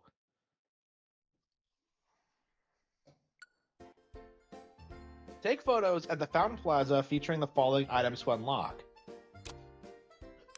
So what is this like? So you basically just go around taking pictures of the characters doing things. It's like I could see this working, honestly, but it's like it's just so ham-fisted and like so basic. It kind of reminds me of playing licensed games growing up. Cause like, I grew up playing like Batman Beyond and like Power Rangers and shit like that. Like Lightspeed Rescue and shit like that. Like it's hang on.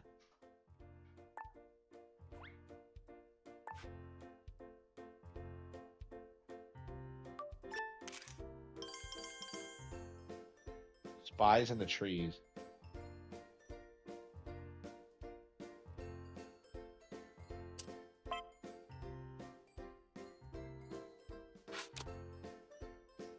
So you trigger an event.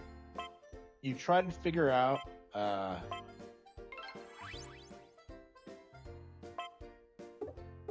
I could see this working. The problem is that like they don't it's not really like elaborate enough to be like a really good like fleshed out game. I feel like this is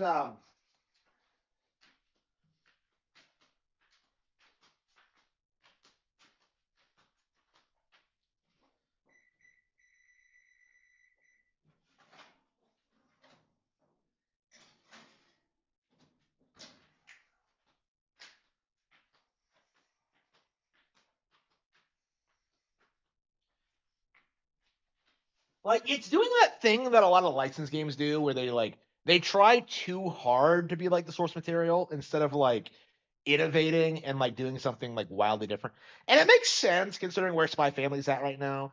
But like I don't know. Like this isn't really what I would want to play. If I hadn't gotten this for free, I would never have played this. Like I would not have paid money for this. 楽しかったですね。 They got the tone right.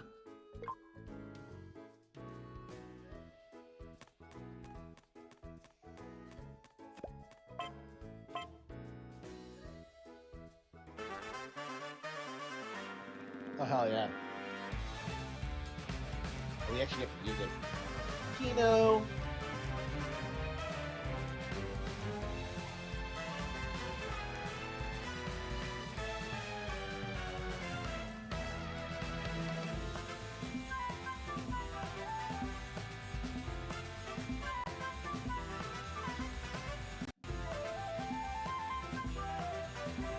Like, it doesn't feel like they put no effort into it. Like, it's more like...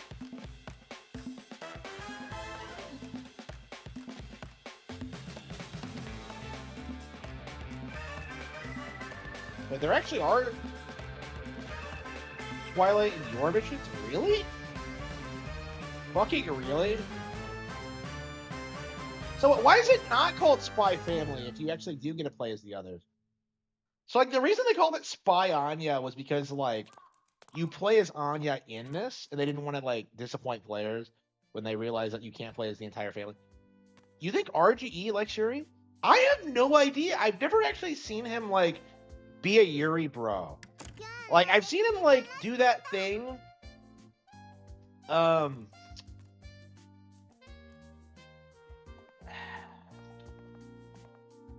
I've seen him speak out against harems, because, like, he did this thing where he's like, oh, yeah, if you had a real harem, they would be really annoying, and they'd get in the way all the time. Like, and I'm just kind of like, you're a fucking retard. Like, oh, man, what a dipshit. Like, again, like, he hates the idea of being with an actual woman, right? Like, probably because he's, like, such a man-child that, like, he's never even spoken to one. Like, he just has a lot of contempt for them for, like, never giving him any pussy. So he just does this thing where he just spurgs the fuck out. Like, I imagine, like, he hates Yuri because the idea of seeing women happy together is, like, just completely antithetical to, like, what he wants to see. Like, he wants to see women, like, suffering and be miserable and shit like that. And Yuri doesn't really do that, in my opinion. Like Yuri tries like glamorizing it. So you don't have like realistic lesbian relationships where they're beating each other up. So I don't I've never seen him say that he's a fan of Yuri. Uh but like I don't know. Like I don't know like the stereotypes like involved with like degenerate like anime communities because you just know that like Yuri Bros and Fujos just fucking hate each other. Like you just know like these people have like nothing but contempt for each other. Like like I'm sure like the actual target demographic for like magical girl shows hate like the male audience, the older male audience. You know, I'm sure there's like weird like rivalries like this, but like I'm not like in the community enough to kind of like talk about it and like in depth. I'm sure they exist like they do in the gaming community, but 2% for that. That was ridiculous. Yeah, this is gonna be one of those licensed games that you could probably beat in a weekend. 帰ってきてからきっと楽しく。おーい、アーニャ。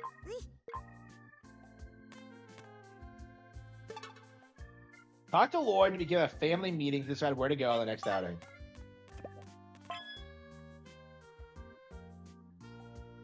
Days till next outing. Family meeting underway. The Wild Robot? No, I haven't. I saw a trailer for it, but I didn't look interesting. One magical girl anime, it's not Sailor Moon. Yeah, I have never seen Sailor Moon. I think at my age, I have no intention to. Like, I just don't think it's something that would appeal to me. Like, it just seems really cringy, the idea of watching a girl show. Like, I kind of see it the same way as, like, My Little Pony, actually. It's so, like, ubiquitous as being the girl show that, like, I would prefer, like, men just not watch it. Like, I just don't respect people who like Sailor Moon. Like, you just know that, like, every guy who watches Sailor Moon just wants to fuck all the characters. Like, that's kind of my assumption of them.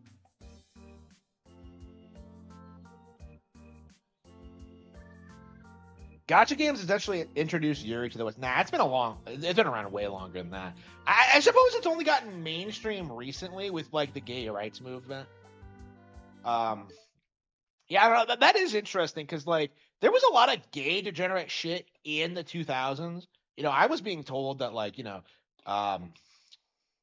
was a man back in like 2000s, and that somehow made you gay if you liked the character. There were a lot of like rumors back then. Well, I guess there still are. There was a lot of like weirdness. It was different than it is now, but the sentimentality is the same. Like, just never. Like, I don't know. I would not let my kids on the internet for sure. The Ready Player One book and adaptation is very good. Yeah, I did not like Ready Player One. Isn't Vivian trans? No, that's not true. That was a mistranslation. 楽しみですね、アーニャさん。アーニャ。 So yeah, Vivian is a man. こと Yeah. はあるか？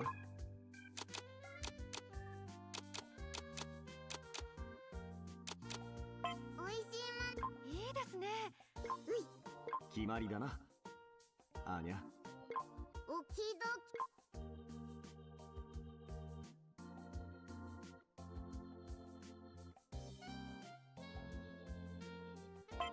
So do you have to buy something every time you go out?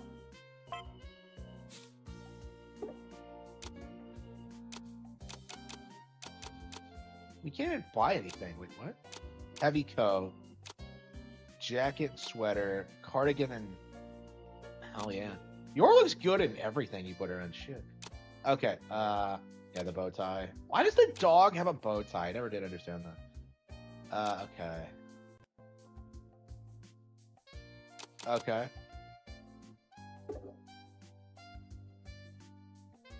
Someone defended Yuri.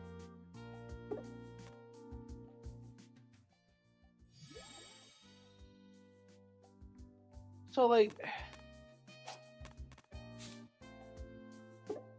lots of missions await you. the mission list.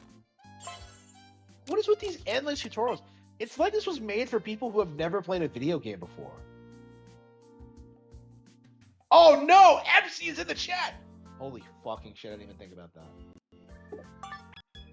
Okay, check the mission list. 32 missions, 49 side, okay. First outing, memories of fun times.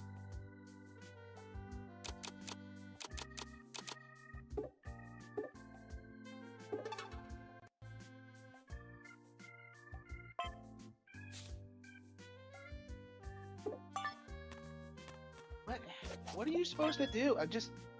Okay.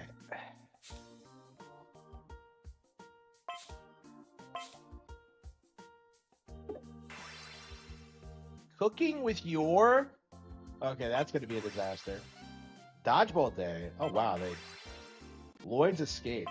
Okay. The Thorn Princess's workday.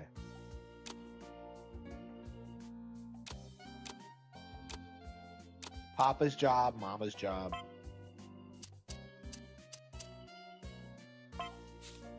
Play the minigame based on today's adventures that you want Anya to record in her diary.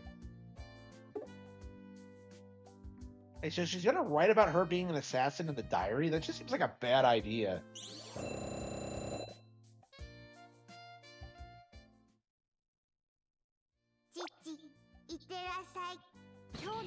Yeah, it's weird how, like, I don't see a lot of, oh no, they're terrified. Yeah, so what are the minigames like? Cut. Oh. Yeah, there are girls fetishizing gay relationships too, but it feels like they're not as prevalent. Like, I swear I don't see it. Like, I used to, but, like, these days, I don't know. It feels like, you know, like, the internet's kind of segregated. Because, like, nobody, like, is in the same communities.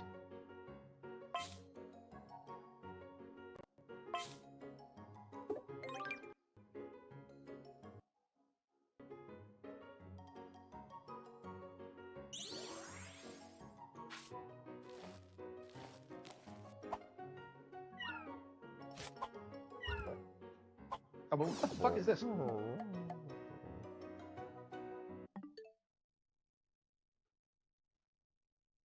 Oh yeah, Fatal Frames Yuri. I mean, it's an actual name, you know, like it's.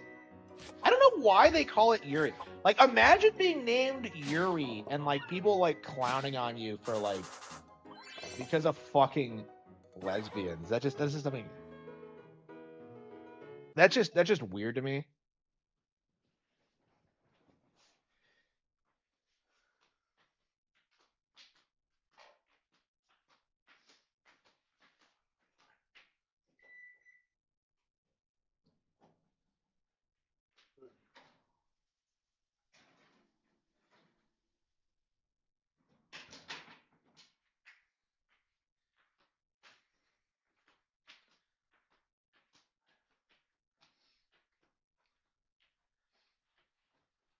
Yeah, women read a lot of BL. Yeah, it's really common.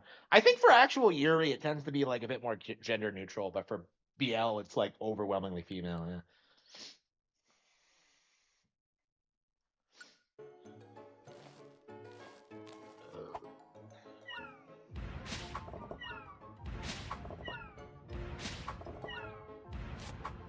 Which reminds me of that like Pokemon Snap minigame with the Scythers. They're telling me I can just hold the button and just like cheese my way through it. Elegant. Look at her, she just glows. You would think she actually knows what she's doing.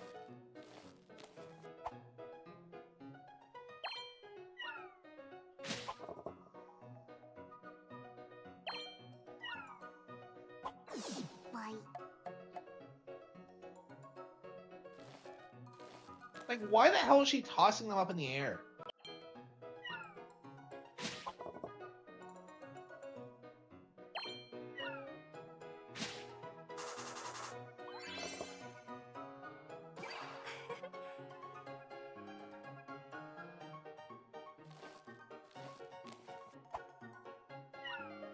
Yeah, Roxas, yeah.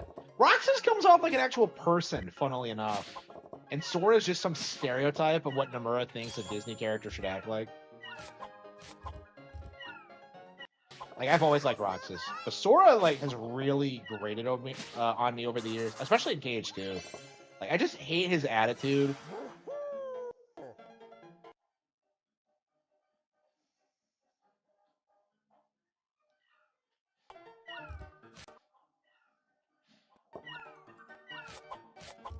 What the hell is this? This is just...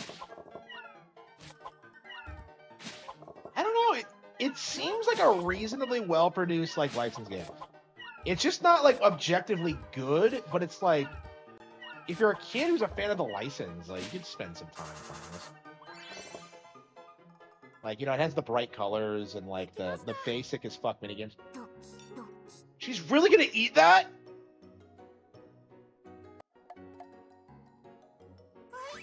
Wait, what? It's actually good? No! Have they never not read the manga? Okay, that is, like, the most unrealistic thing about this. I mean, I guess she is getting better, but, like, she's still pretty bad.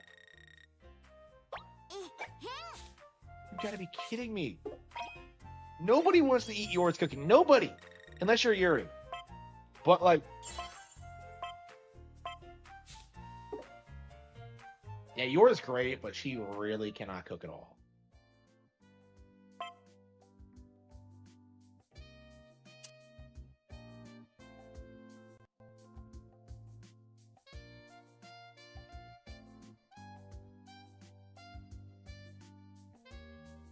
KH4 I don't know conclusion. Oh wow, like what he should have done with 3. Like 3 came out in 2018. Nobody's excited for KH4. Nobody fucking cares. What are they gonna do? Do Coco? Like I actually started watching Coco before I went live. Amazing. Oh well, I had to stop watching because I had to do something. But like, I watched like the first like 15 minutes or so, and I was really surprised how good it was. Yeah, Coco was fucking awesome.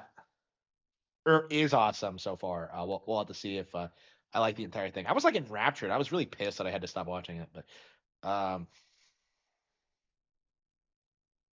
Coco is good. Well, like I only watched the first 15 minutes. Like, bro. If you have like an abusive like mother figure, I'm like all over that shit. It's like every time that happens, I'm just like, it's literally. I said the same thing about Tangled. It's just like, it's literally me. Like, it's literally me.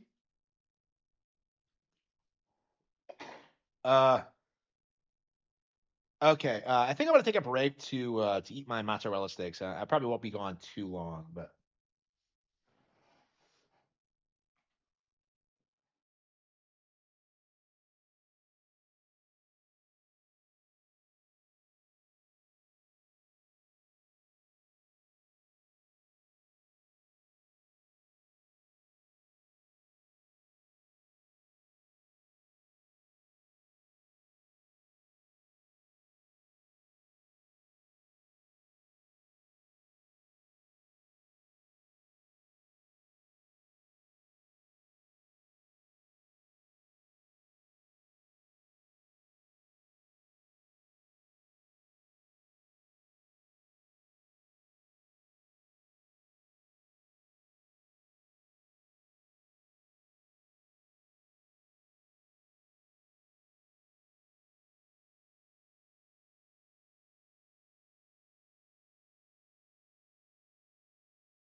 Beavers looks like absolute garbage. No interest at all.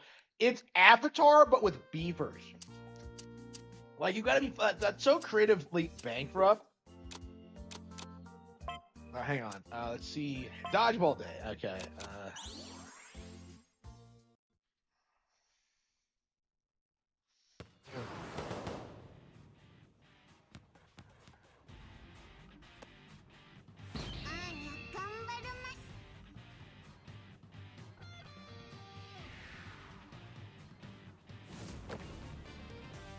Oh, holy fucking shit. Like, the big guys. I've never actually seen that. Yeah. Like, can you get a hold of it these days?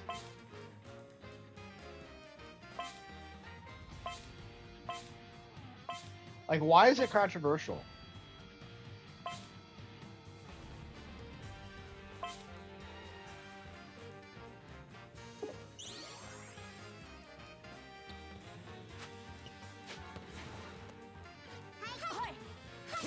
What? So the ball moves instantly?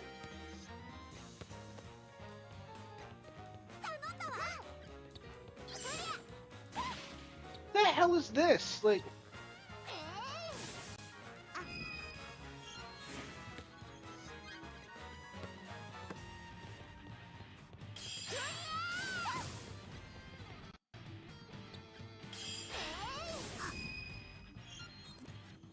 fucking bullshit.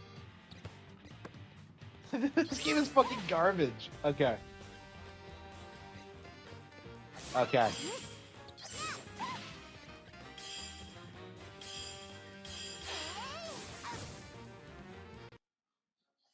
So wait, so you can dodge up to 3 times, but you also have a health meter on top of that? The fuck, she barely threw it. How'd that work?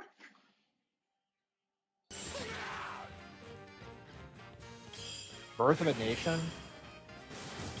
Yeah, I've never seen that. Okay, I think we're done. This is fucking bullshit. I mean, I knew it would be bad, but, like, man, like... Ugh. Unbelievable. Fucking anime license game bullshit.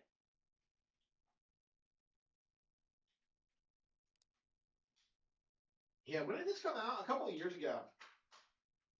I'm surprised we haven't gotten another one.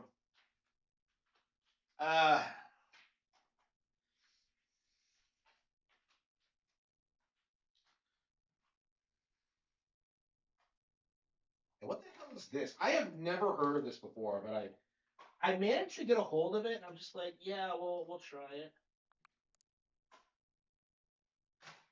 Yeah, what the hell is this?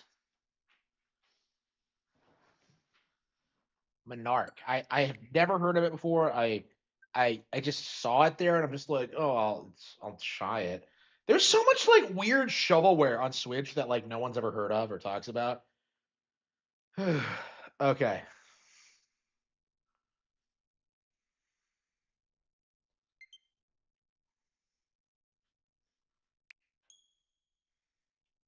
Yeah, when I go back tomorrow, I'm not sure what's next on the list. I have a bunch of games like there waiting for me, but I'll only take out 2 at a time.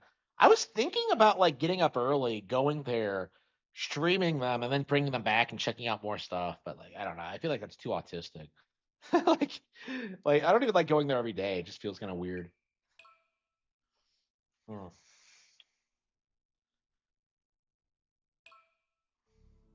If you wish to be your own person, to have your only you, because in this unjust world formed of your ego is what. Your ego, then What the hell is this? I don't get it.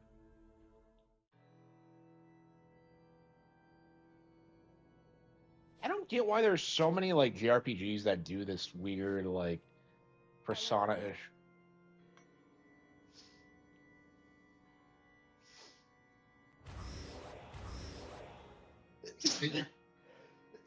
I'd say definitely. I haven't played Sparking Zero, but I imagine it's pretty bad.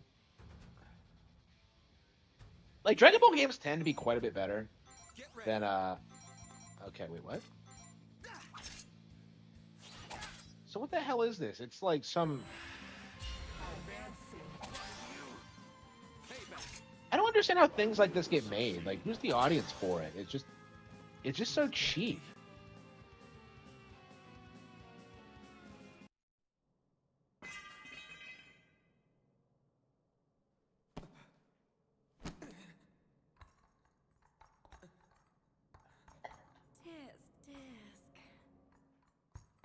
People actually do that. I've never seen anyone do that in real life. What a shame. Another film. The world truly is a cruel and irrational place.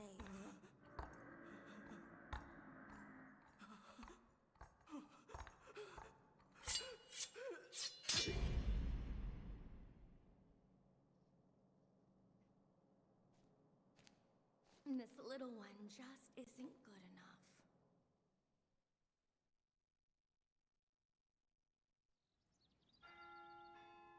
Holy fucking shit, a school in an anime game?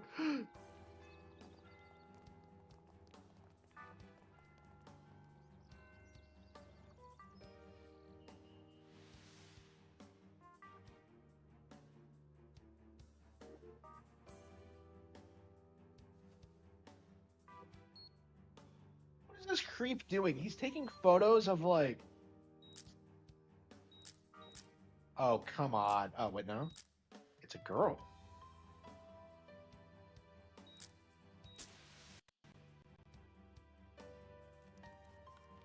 Who are these characters? Fucking Harry Potter over here. I miss Hedwig.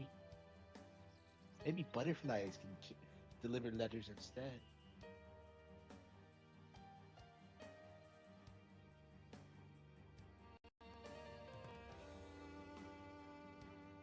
It's the most generic fucking thing imaginable. What is this? Yeah, I was gonna say, yeah, he's a delinquent. Yeah, he beat someone up. Yeah.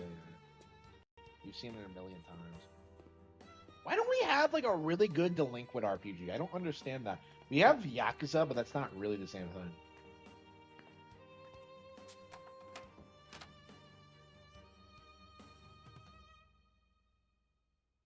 Mikasa, what is she doing here?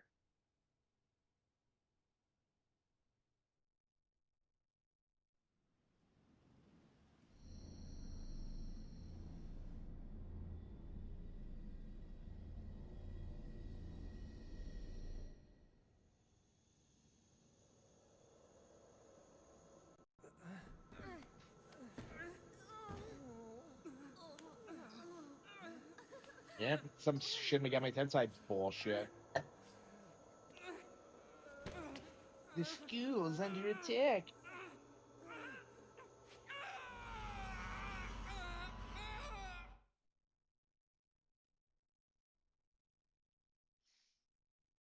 Yeah, this is some fucking bullshit. Okay, this is dumb. I don't think I give a shit about it.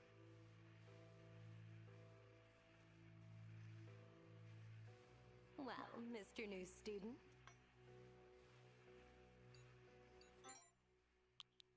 We're gonna call ourselves.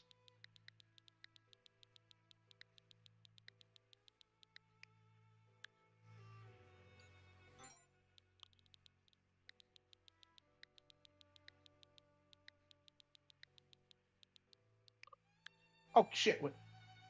You can't do like shit. Like, what is with these games and not being able to like have more than 8 characters? Like, are you serious? Okay, whatever. I'm a Persona protagonist, but this bitch isn't gonna let me spell out my name. So, my name's Arthur Fleck. I'm Joker. How terribly charming. That's a wonderful name. Bitch, that isn't even my full name. Welcome to Shin Mikado Academy. Holy fucking shit! It really is Shin Megami Tensei. Dean. Wait, what? Now, you can let your guard down. I just wanted to chat, is all. I'm Dean, going to isn't ask she you another- a few questions. They'll pertain to your ego. Ah, What does school life mean to you? that's like what is she talking about? How responsible. Are you the diligent, note-taking type? How would you feel if you let a friend copy your notes? and they did better on the test than you. It seems like your friend is about to mess something up. What do you do?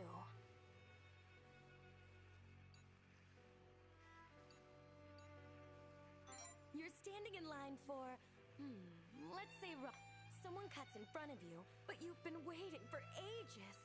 What do? You need money to fulfill your goals, but you're flat broke. What do you do? Have you ever looked at a naughty website? Wow, really? Oh no, she's pressing X to down on that one. What to eat?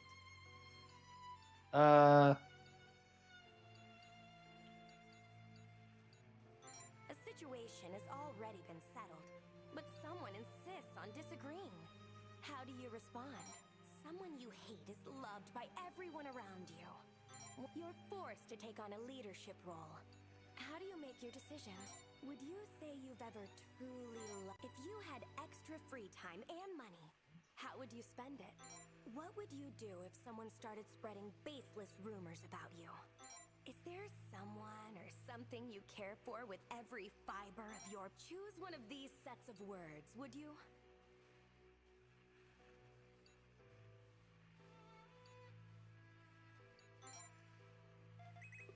Your Okay, this is your desire stat for spread. sloth surpasses all others.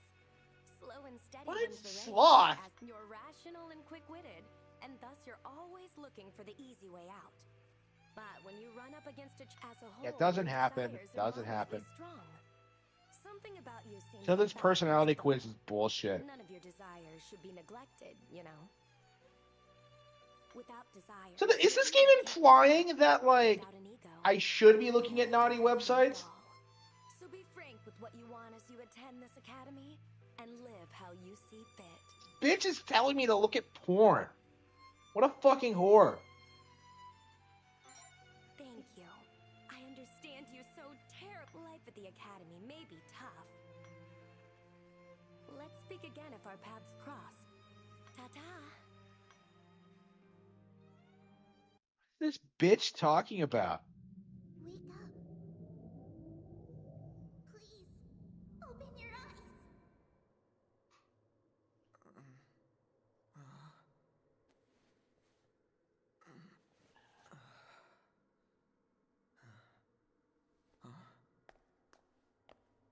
Fucking Sasuke? He seems all right. Yeah. You're okay. You're really okay. Who the fuck is this? Thank goodness. You okay? Can you stand? What the hell is going on? Is this going to be a Danganronpa situation or what?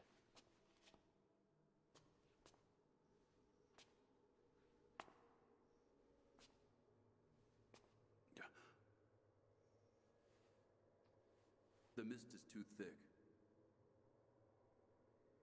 Let's move. The Mist. So this is based on the Stephen King short story?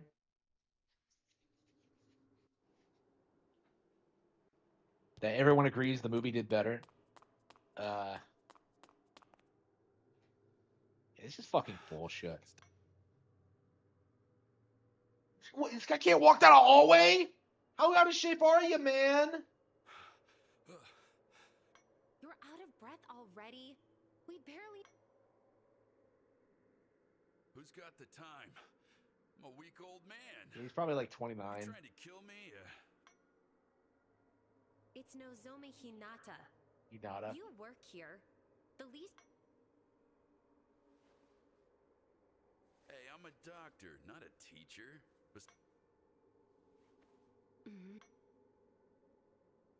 Who is this lolly? Like, So much has happened. I'm so glad. When we heard a student collapsed on the second floor, what? My The brother. second-year building is connected to this one. Maybe he came from over there. Hey,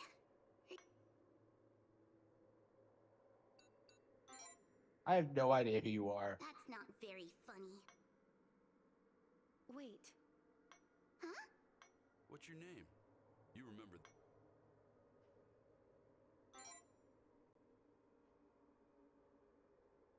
I'm Persona protagonist. Wait. Chio, I thought your last name was Aikawa. Well, Oh no! Can you remember anything besides your name? A traditional one. Wait, what does that mean? Family? Are we just living friends? together? Eh, Oh, come on. no.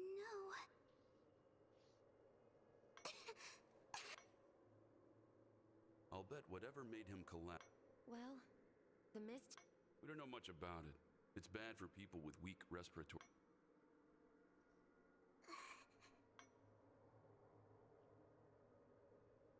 But despite all that, your little sis came all the.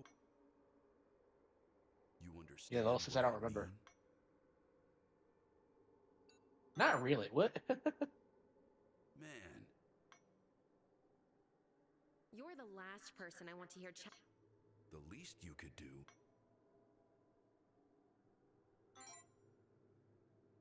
Don't worry about it. Well, we've had our little breather. There's no mist on the first floor. But what the hell is mist? I'm just like, what are you talking about? This guy can't even walk like 3 steps. That drives me nuts.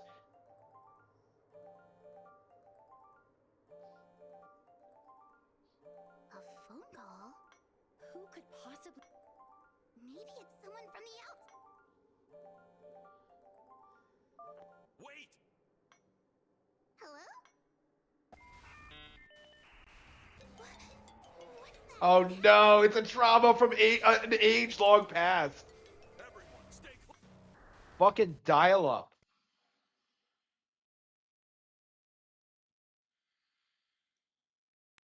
That takes me right back to 2012.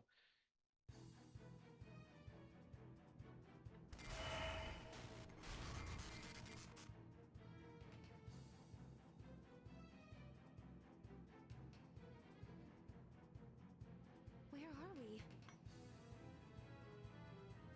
Chio! Dr. Kakeru! Don't worry, she's just a. Yeah, she's just dumb. I don't give a shit about. Yeah, again, it's exactly like Persona with like the schools and like the like. Look out! I don't understand how games like this. Run! And leave you behind? Don't be stupid! I don't care. Shit. Watch out! Persona. What the hell is? This is some bullshit with the. Holy fucking shit! It's Monokoopa's like bunny cousin. Fruitless facade.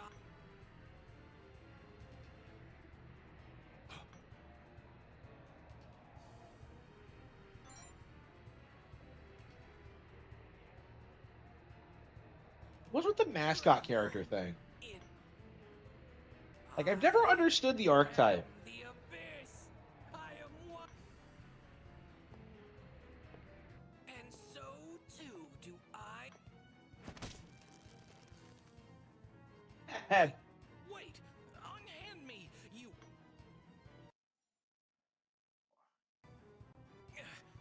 I actually slap around the. You may refer to me as Vanitas. Hey, can you at least pretend that power is not a present to? These dastardly dissidents are demons, lackeys of their lowest. But even the lowliest legion would leave a lack-witted lug like.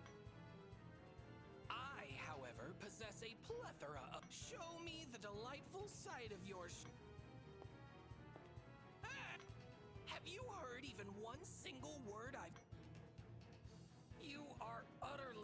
A facade with no memories. And I cannot lend you strength, but I can still. But why would this stupid bunny give me powers? Like, I don't understand. Like, can't they come up with a good explanation as to why I get superpowers in these games?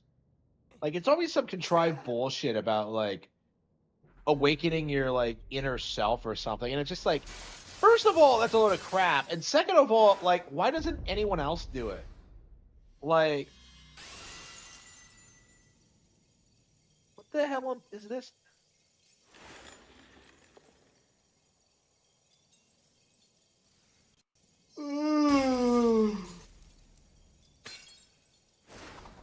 Yeah, I don't like any Star Wars films. So.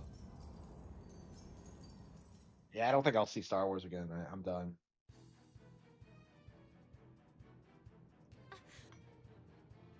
That isn't a magic ear. Your soul made manifest. The other world. The power of This shit is so fucking is cringe. yours for the taking. A reflection of your ego, a fiend of your making. What is he talking about?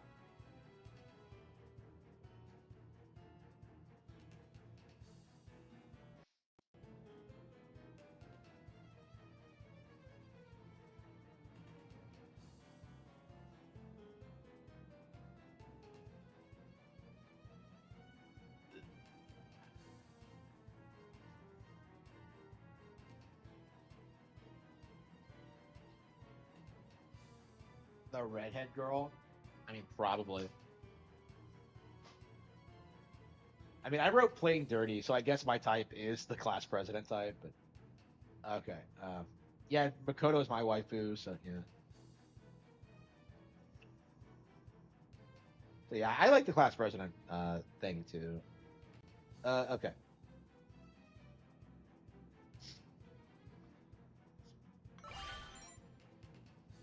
Now Go and kill those things already. Oh, yeah, I think I'm ready to go to bed. Actually, oh. Yeah, I need to get to bed soon. So.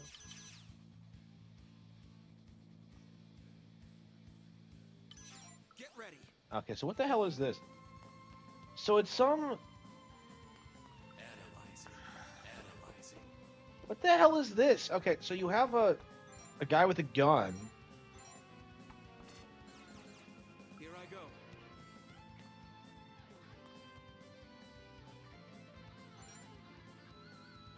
What? Huh?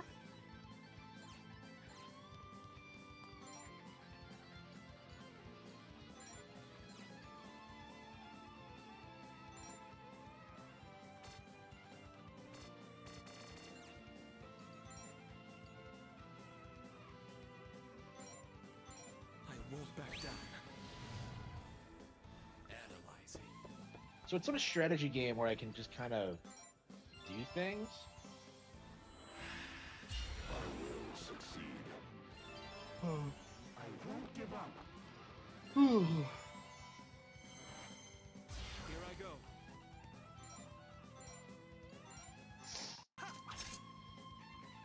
Analyzing.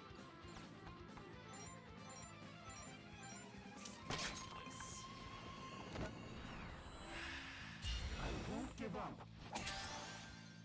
Counterattack. I hate this game. This is a load of crap. A load of crap.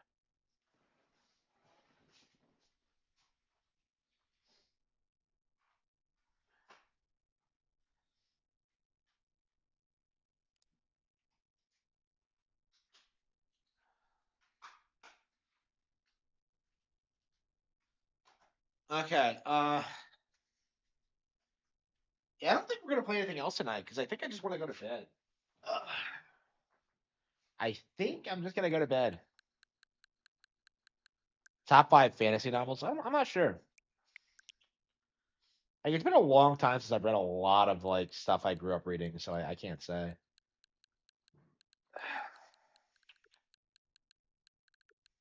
Yeah, I've probably forgotten a lot of my favorites, to be honest with you. I'm trying to like go through a lot of old ones, but like I just don't. Bed already? Yeah, I'm going to bed earlier. Like, there's no reason for me to stay up as late as I have been. Like, I've been staying up till like 5 every day, and that's way too much. Like, I think 2 is like reasonable. Uh, like, I would like to just start streaming earlier because there's no reason for me to like stream at like 9 p.m. or whatever. Uh, yeah, I don't think there's anything I really want to do tonight. Yeah, I think we're just gonna call it quits now. Maybe we'll play a little bit of New Super Mario Bros., but like. Oh.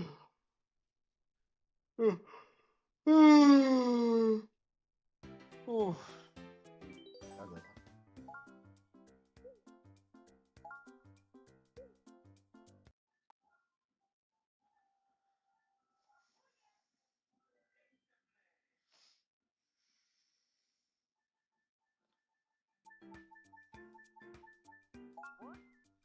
No cash dash.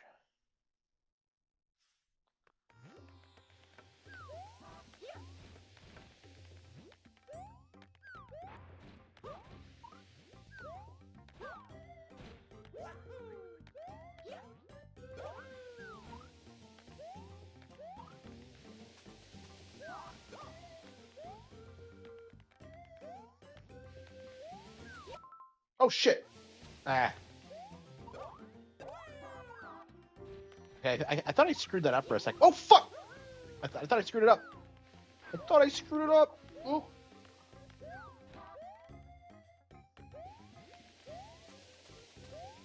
Damn it! Fuck! I was so close. Damn it! Nintendo Land and Nintendo are cousins. Are you serious? No, that can't be true. That can't be fucking true. Like, what is this? What are these conspiracies? Because, like, people did that with Arlo, too. Like, oh, Arlo is Nintendo. Like, what the fuck? Is Nintendo, like, related to everybody in the sphere? Is he, like, my father? Like, is that going to be the big twist?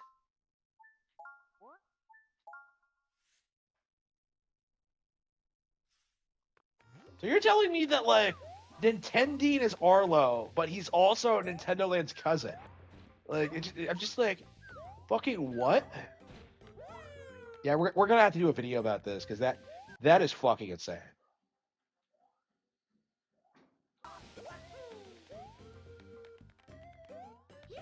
Yeah, I'm too tired to play this. I did the same thing. Did you see that? That was the same thing I did last time.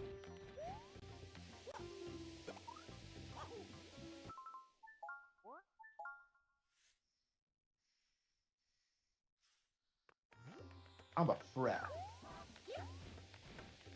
Oh.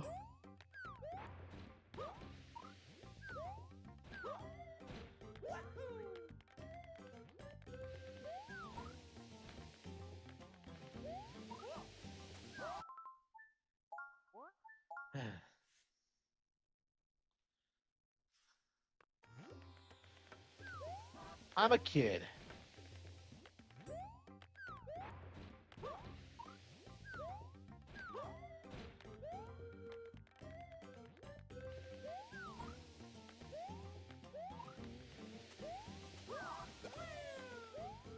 Yeah, if you've never done this before, this is really hard, so.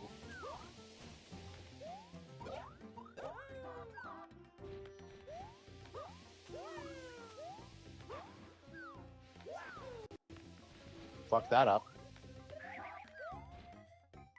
Ah, damn it! Fighting games being dead. I mean, they are. Yeah, they're done. Yeah, I think the genre is kind of stagnated. Because, like, people are sick of FGC bullshit, and there's no entry-level fighting game franchise. So, like, Nintendo, like, I think Nintendo's really going to kill it when they bring ARMS back, because people are sick to death of Tekken and Street Fighter, and I think ARMS, and especially Smash Bros, has, like, this huge, it'll have this ability to bring in, like, less skilled players, essentially. I imagine that they're gonna fill the hole in the market pretty quickly. It's just a matter of time at this point. Like, I would like it if they just acquired like Dead or Alive, but I don't think it's gonna happen. Yeah, bring Itagaki back from the dead to make it.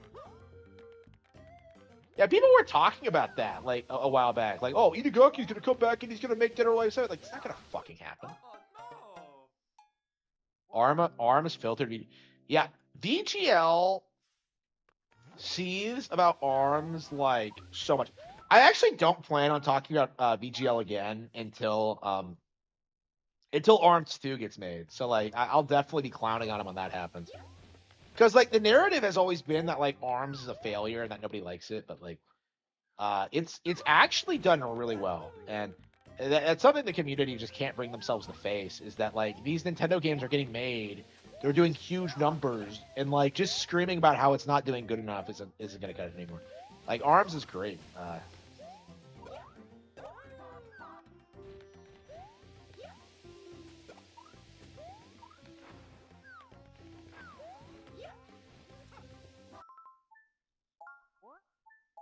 Arlo just put out Eddie Brendan. I get ARMS made huge numbers.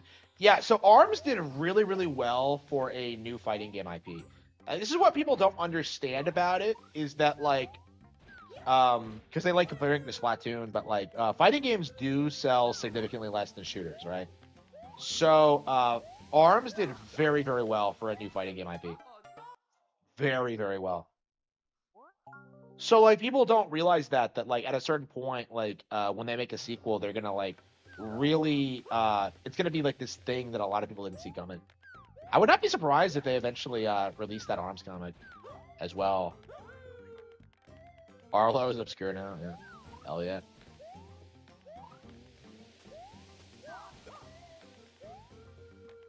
Yeah, ARMS is way better than like I think any other fighting game IP right now.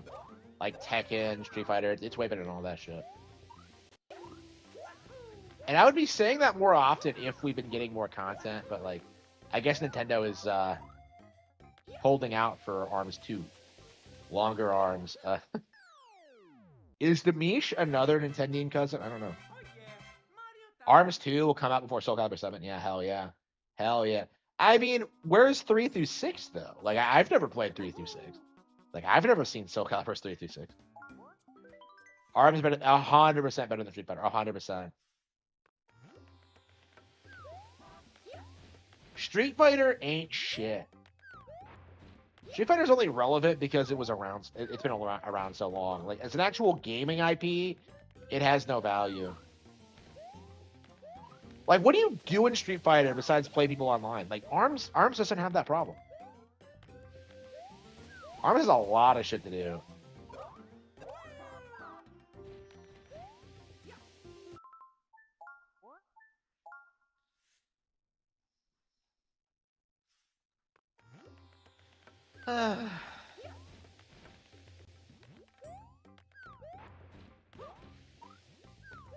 DSP made Street Fighter up.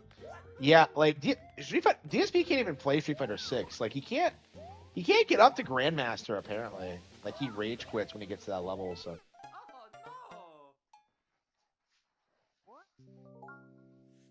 Yeah, I'm so addicted to this bullshit. I don't know if I'll be able to stop playing. I really should though.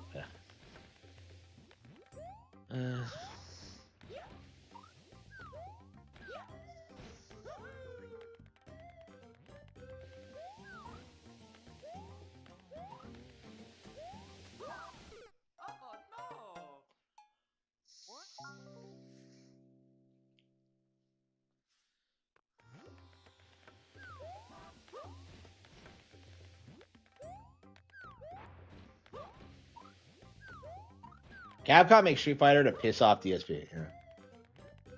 I mean, people like DSP are boomers now, right? Where they can't play the new games. They can't go back to the old ones. It's like over. Like I think like in the next 20 years, you're gonna be seeing a lot of people who like didn't grow up with Street Fighter 2 who are kind of confused about like Street Fighter's legacy. You know, I just don't think it's an IP that is really going to like stand the test of time the way that like Mario, Zelda, or Pokemon has. Like it's a relic of the 90s, really. Propped up only by like 90s kids who want to like get crushed by Chun-Li's thighs. Street Fighter, what's that? No idea. It's actually my most played game on Switch too, actually. I've put a ton of time into Street Fighter 6 and I hate it. It's so garbage. It's if there was another fighting game on Switch 2 that had like good crossplay, like I would not have played so much Street Fighter. Like it was only like a thing because there was nothing else. And I think that was a thing with like fighting games for a long time, is that they would just keep like coming out and that'd be the only thing you could play for like, you know, like that season or whatever. And it's just like there's just not enough of them that are like worth it. Like I'd rather just go back and play more Tekken 7, honestly. Nintendo IPs are going to become mainstream. Yep, absolutely. I mean, they kind of already are, but like we're still in that like cope phase where people think that like Nintendo games aren't as big as they are. But yeah, like you still see people like saying that Superman's bigger than Mario when that has never been true. Like, I don't think anything's bigger than Mario at this point.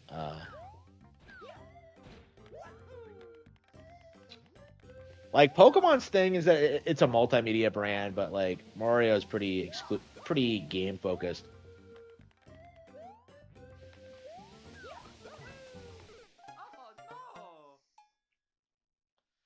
Soul Calibur, yeah. I mean, Sonic's not even really worth talking about. It's a dead IP. Like they should just stick with their fast food chain because like nobody cares about the video games. But yeah, Sonic is awful. It's not worth talking about. It's irrelevant. Grand Theft Auto is going through the same process that Sonic did, where the game quality is getting so low that people can't really like defend it anymore, and it's not really competitive with Nintendo, even though that like the narrative has always been that it's like the greatest thing ever. That was close. Holy shit! 89 milliseconds. Holy shit. Oh yeah, we did it. Hell yeah, we did it. Did it. But Sonic is 3 movies? Yeah. And none of them are popular, yeah.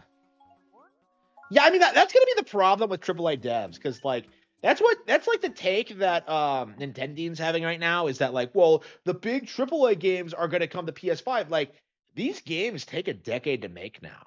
Like, you are gonna see like the biggest AAA franchises take entire console cycles to come out. Like, they are not gonna be able to put these games out enough in order to sell people on PlayStations or Xboxes. Like, there will be people buying them day one on like PlayStation and Xbox, but like anybody who buys them after that is gonna get them on Switch, on Nintendo consoles. Like, the instant they become available, that's gonna become the definitive version. So that's kind of what we're seeing now, is that like PlayStation is just gonna choke itself out more and more while Nintendo keeps thriving. Like, their business tactic doesn't work, basically. Reach the goal in 65 seconds. Okay. Yeah, it's hilarious how people keep saying that there are no games on Switch 2. And I'm just kind of sitting here laughing about like all the games I want to play that I don't have time for. Like, man, I spent more time today like writing than like playing games. So I spent like 3 hours working on the next book today. So it's like in one session. I tend to take pretty long breaks, but no, I did a pretty long session today. So I'm starting to think I kind of want to do that again, where I just kind of sit and work on books like indefinitely. But like right now, I keep like wanting to go out and like see family and stuff like that, and that's important. But like I kind of feel that way, where it's just like I think I really should be focusing more on working, but I don't know. It's bothering me.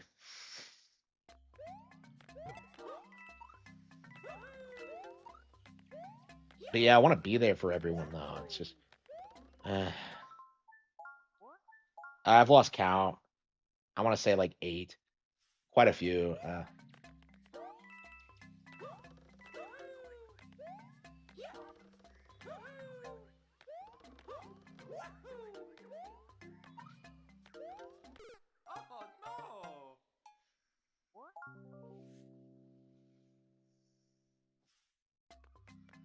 The best books in the industry. Yep. Absolutely. Nobody writes books like Harman Smith.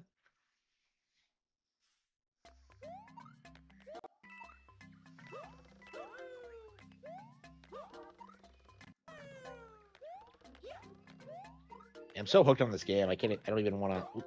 Oh, this is a level 5 course actually. It is okay.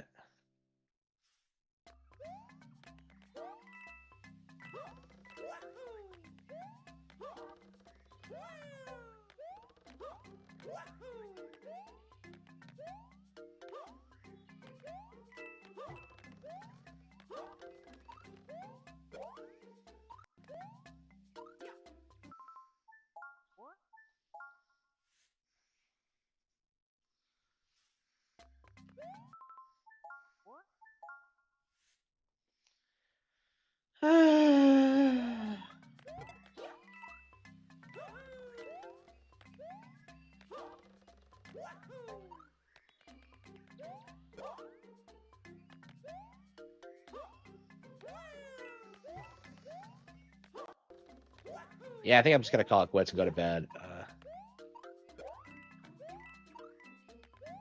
One of my haters is not gonna be in chat. Who?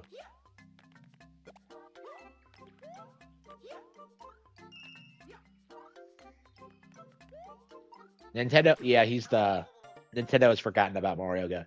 Yeah, I hate Nintendo Land, but like it feels like everyone does. So like I'm not. I've never made videos about it or anything. Nintendo Land is the worst. Yeah.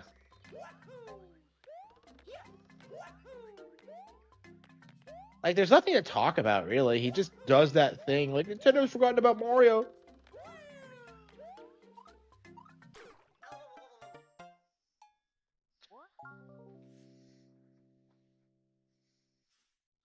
Yeah, we have, like, a Mario expansion coming out, and people are just spurging out about, like, whoa, where's the 3D Mario? Nintendo was next, Atari, yeah. Yeah, Atari, that company that didn't even survive a decade. Like, come the fuck on. Atari was never competitive with Nintendo, let's be real. Like, it's weird looking back on the console war, because, like, who the fuck do you know who, like, seriously tried to argue that, like, the Atari 7200 or, like, the Jaguar or whatever could, like, compete with, like, Nintendo consoles? Like, it just didn't fucking happen. You keep seeing people try and say that, like, well, Atari did this for, like, nobody fucking cares. Like, nobody fucking cares about Atari. Like,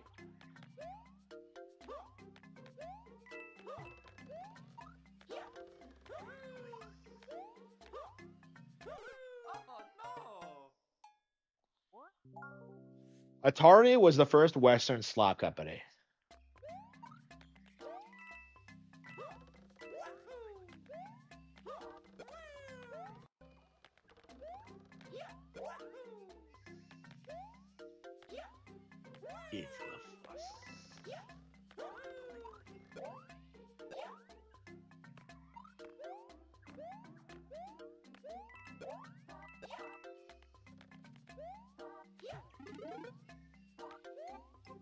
Sure, Musty. He's like Mutahar, but for like gaming, like Nintendo, like coverage. So like, I don't give a fuck what that guy says or does. Like, he's probably worse than the people he covers. Yeah, I really should call it quits. Why am I so addicted to this fucking game?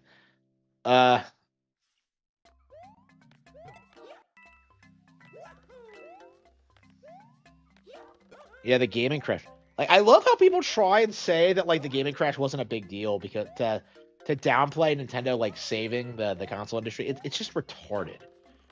It's such a giant cope and like trying to rewrite history.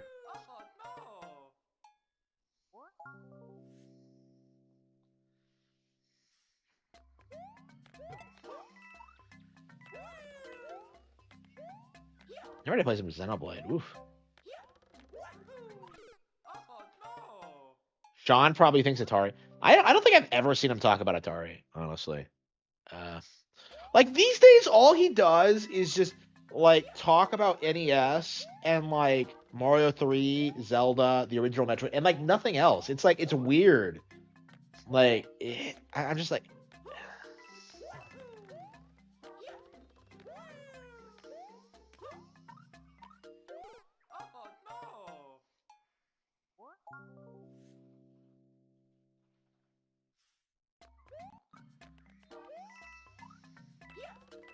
Yeah, I would do it. I have said that I would do it if I was given the rights to it. I don't see it happening, but like I would do it if I was given the opportunity. I would clown on his work though. I wouldn't like take it seriously. OG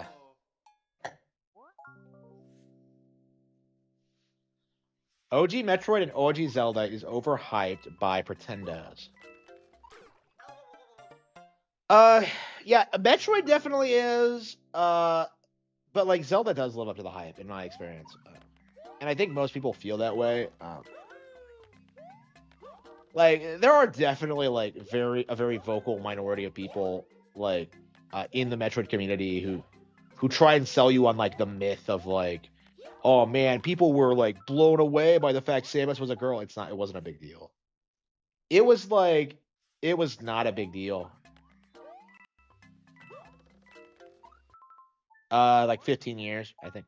When did the last one come out? A Feast for Crows? I think it was like 2012, so it's like 14 years, something like that. And he's like what, halfway done, maybe? Yeah, he's not finishing that shit.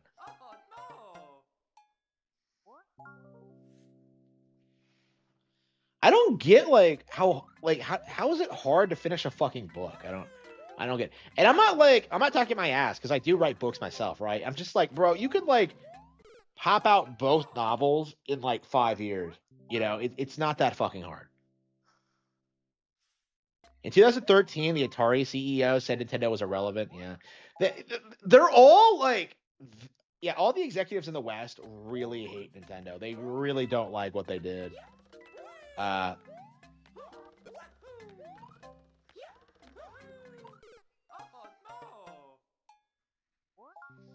But yeah, people were like very very desperate to downplay Nintendo. And like honestly, it feels like it's coming from like the executives and these like developers, you know, people like Chuck Lorre and that guy. It's crazy how you see like situations like the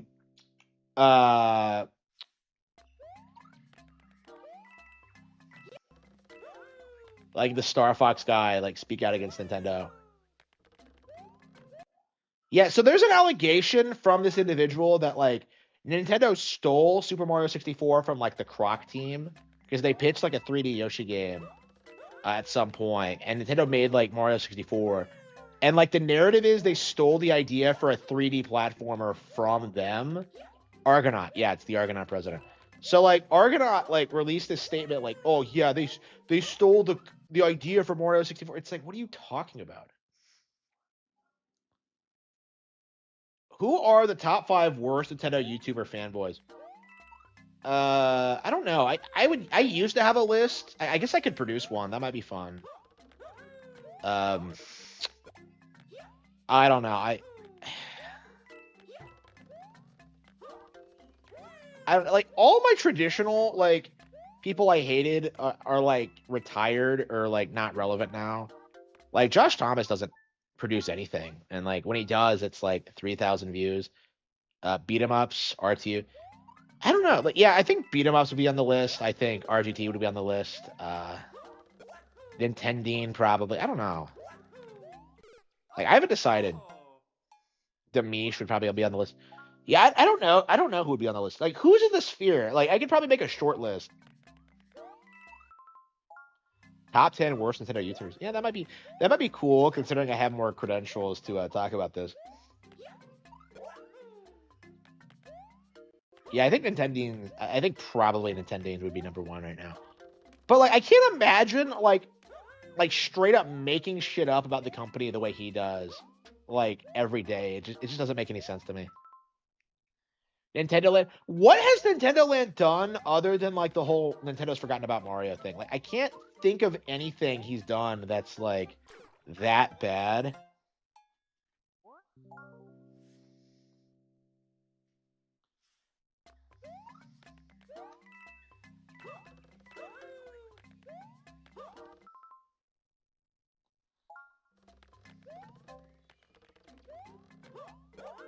Yeah, like I said when Arlo debuted, it kind of felt like he was the last like relevant Nintendo YouTuber.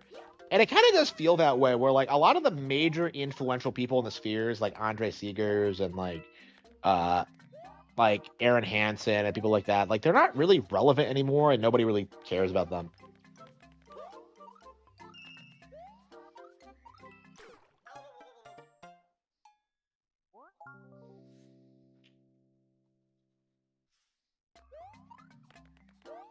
I don't know. Like I think Arlo would be number one for me because like I can't stand like what a bitch he is and how he like tries to like weasel his way out of like expressing his opinion because like this is a guy who only cares about like Paper Mario and Pikmin, right? Like he doesn't play that many Nintendo games. He doesn't really care about the company that much, but he's like really fixated on like Paper Mario and Pikmin for some reason. Angry Joe, he doesn't cover enough Nintendo games. And honestly, he doesn't cover enough video games in general. Like my thing with Joe is that like I looked at his channel today actually, uh, and I went through his list. He has not made a gaming video since Battlefield 6. When I say gaming video, I mean an actual review. So like yeah, the last video game review he did was like Battlefield 6, like 3 months ago. Like everything else he's done is like a top 10 list or like a movie review, a TV show review. Like he belongs on TV. Like he doesn't play enough games to be considered a gaming personality anymore. And yet like nobody in like the film industry cares about him because he fucking sucks. And he has like the worst takes imaginable, but like I just don't understand. Like he had such a dedicated gaming audience and he's just not like playing games. Like really?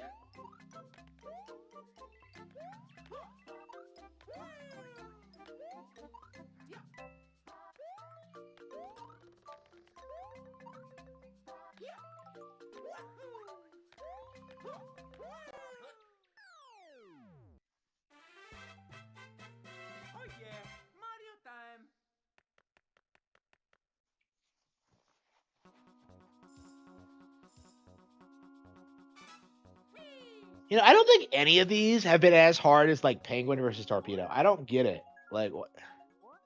Do a video on Nintendo Land?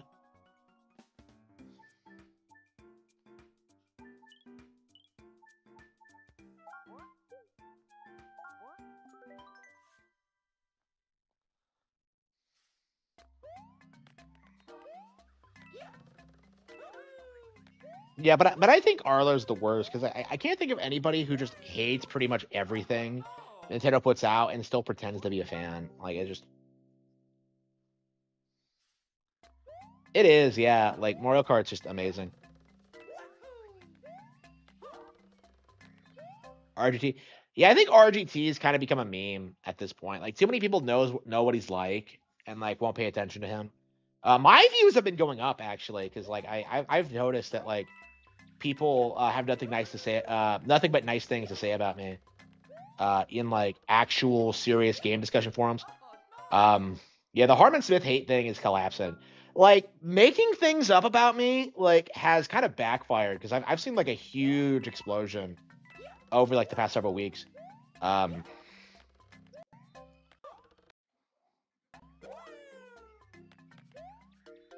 I've been exponentially growing for a long time. Yeah, once I'm at the point I can like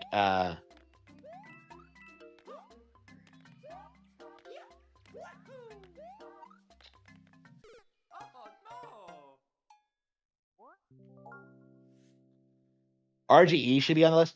Like he doesn't cover Nintendo enough. Like all he does is pretend that like Nintendo censors shit and that they're woke. You know, like that's all he does. Like it's retarded what he says and does. Like it's the most retarded shit you'll ever see in your life. But like it's not really Nintendo YouTube thing. It's more like cringe, like anti-women like bullshit.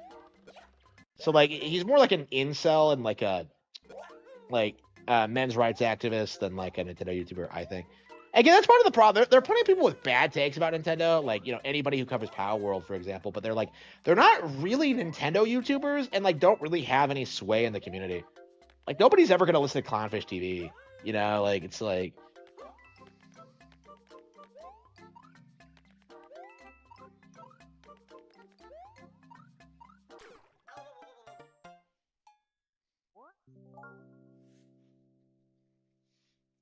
Really? Is it? Yeah, I have not played Inazuma 11 online, so I have no idea how it works.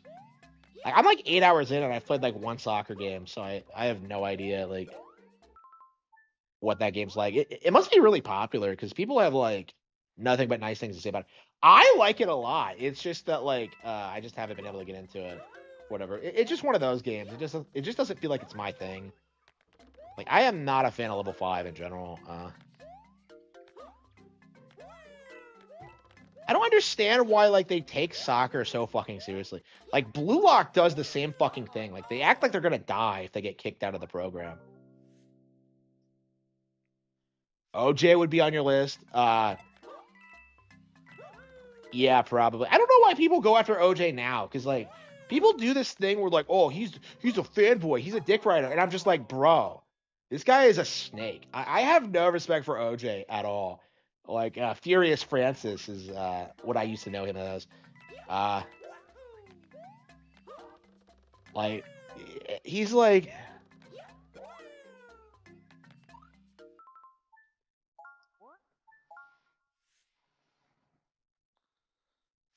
But yeah, OJ, like, nobody watches his content. Like, nobody cares about him. Like, he's a nobody is kind of my thing. Like, he's just so boring, and it's just... I don't know. Like, he makes shit up, but, like, nobody ever believes him. He has, like, he has a bad reputation. So, it's just... I don't know. Yeah, I'm not an OJ fan.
Probably a Nintendo Forecast or Botox games.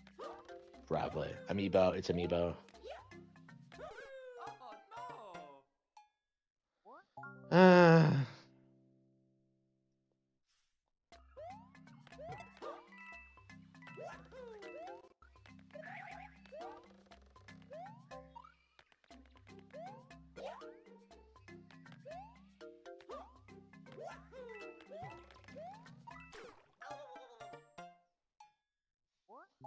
I don't know who that is. Who's M's Wizzle? I don't know who that is. Game dev should not be allowed to have Twitter based take. Especially Bucky. Bucky's like fighting with people who call him out on his bullshit now. It's great. Cause like most of the people replying to him are like Pokemon fans just kind of like calling him out, so it's great. I am very excited for Bucky to get fucked.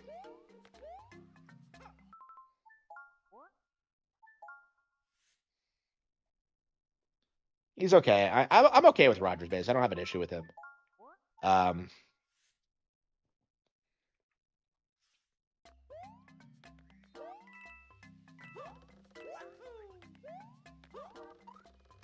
Yeah, I sided with Rogers base on the whole like bit block fallout actually, because like Josh snaked him because of like political differences, and it's just like, come the fuck on, really. Bucky will be on the streets. Yeah, hell yeah. Hell fucking yeah, he is. The Buck is gonna get fucked. My name is Buck, and I like to get fucked. That's him.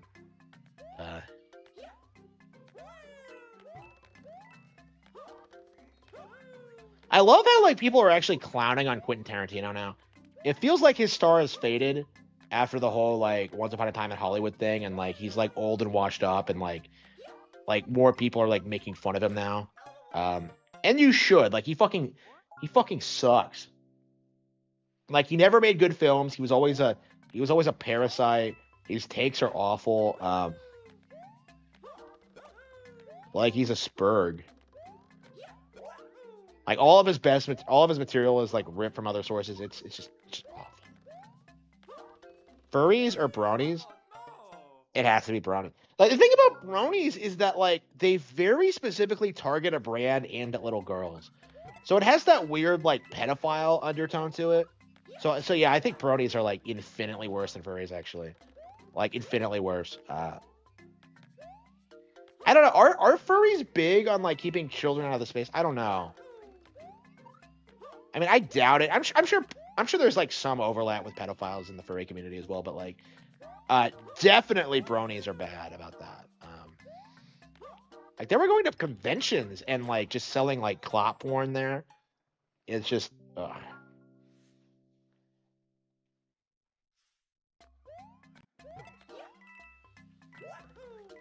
yeah, that was weird how like mainstream that was at the time. Yeah, bronies really were kind of like they were kind of the proto Undertale fans.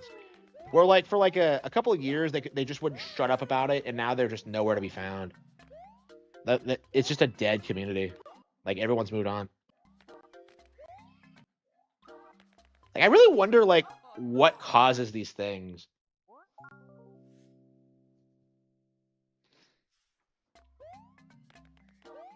Like why would you obsess over like a children's show like that? Like I don't know. Like I've been watching a lot of Scooby-Doo lately, and I don't obsess over it. I haven't even really been talking about it that much, but like a guy called out Deltarune. Yeah, it's pretty common to shit on Deltarune. Like I think most YouTubers are kind of cagey about it, but like it's very clear that like Deltarune doesn't actually have an audience, and that like every time a new Deltarune announcement comes out, people are just like, "Oh yeah, I can't wait until it's finished." You know, that's the attitude a lot of these guys have. And when it does come out, it's gonna be this very like unfocused mess that nobody cares about. Yeah, furry avatars, yeah.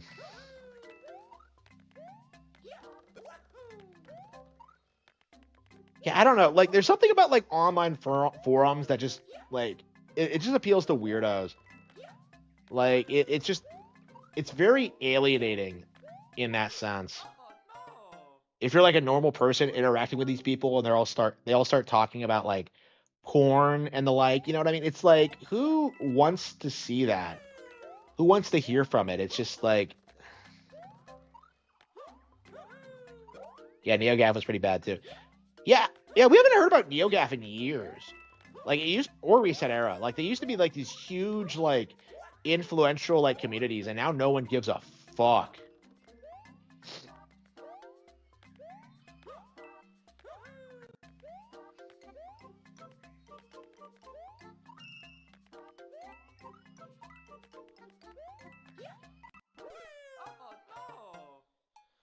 I don't know who that is. Yeah, I can't stop playing this. Ugh. Well, I'm still getting to bed a little bit earlier, so I guess that's good, but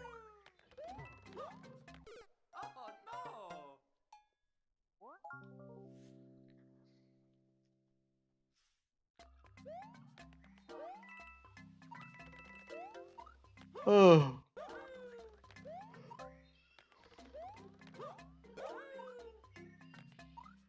No, I've been focusing on Time Attack. I'm gonna go through them like one at a time.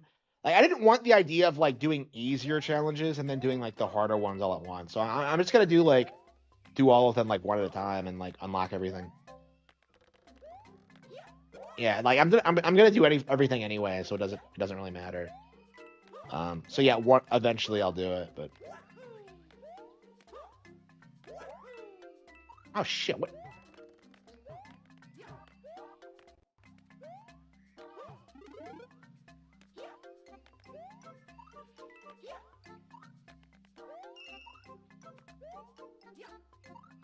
I love trouble.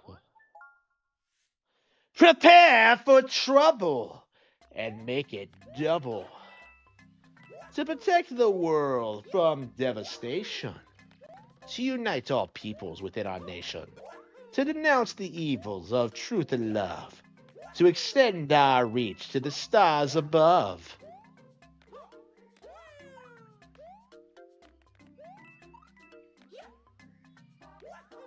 And you always got excited whenever that happened.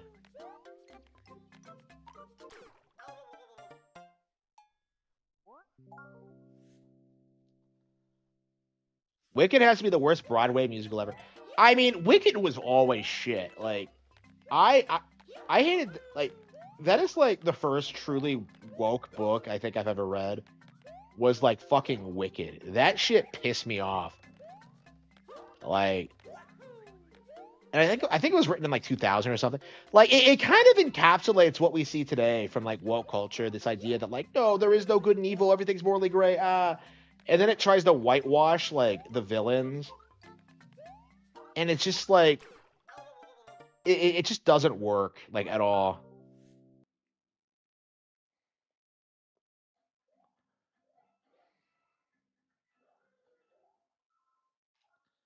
The worst thing Ariana Grande has been in. Yeah, I don't know who that is. Who the fuck is Ariana Grande?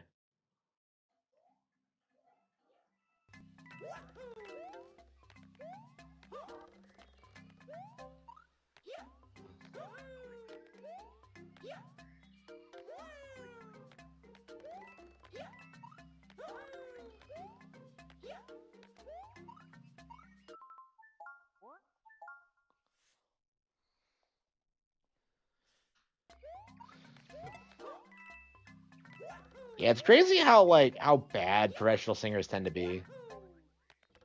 On that show, what show? I don't watch any shows. Hey, who even watches shows on Nick? Like girls? Like I never knew anybody who watched like Nick shows, or at least like after 2004. Like iCarly was supposedly really popular, but I don't remember anybody talking about it. Like I don't remember anybody watching that shit.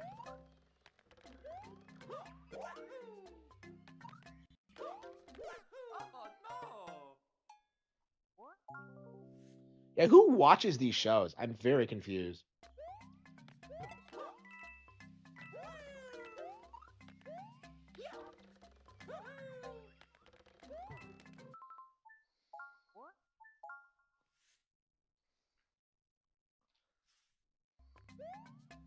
SpongeBob? Oh, come on.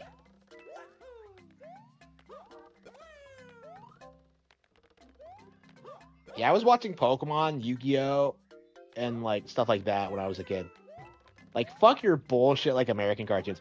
Even back then, it was garbage.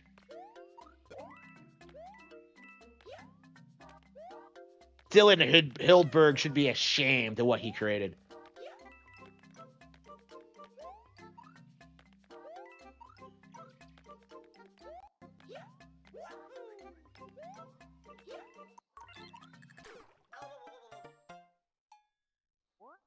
Yeah, SpongeBob is fucking stupid. Like I remember watching that scene with like when he gets the cleats and he like steps on that guy's eyes. I'm just like, this is fucking stupid. Like the bit with the Rock, like beating the snails in a race. It's just like, what the hell is this? Like it's just such a cop out.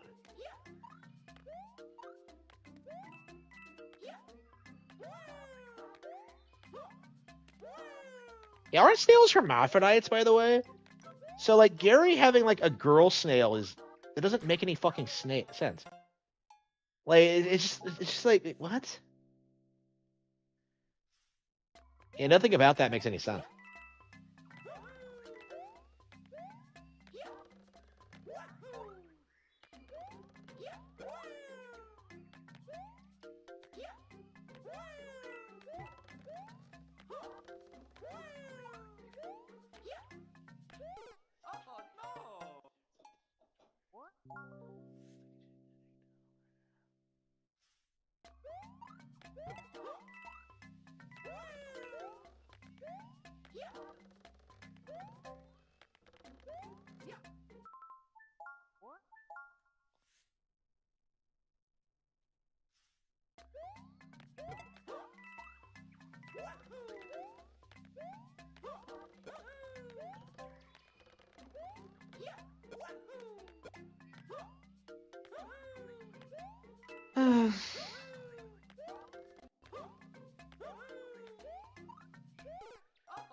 What minion guy? I don't see the minion guy.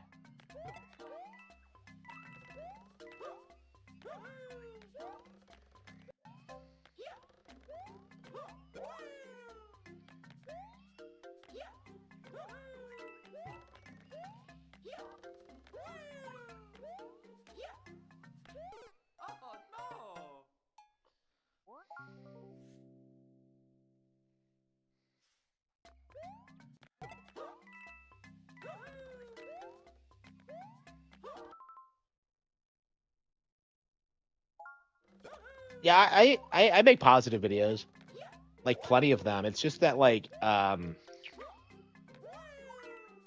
there's just so much to talk about at any given time. I don't know.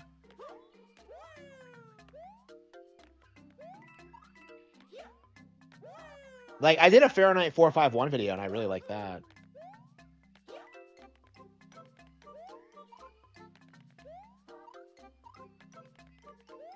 It's just very hard to talk about Nintendo without being negative because like everybody is like spurging out all the time about stupid shit. So it's just like it just needs to get called out. You know what I mean? Shit, we almost had it. Oh yeah, Mario time. Emulation is theft.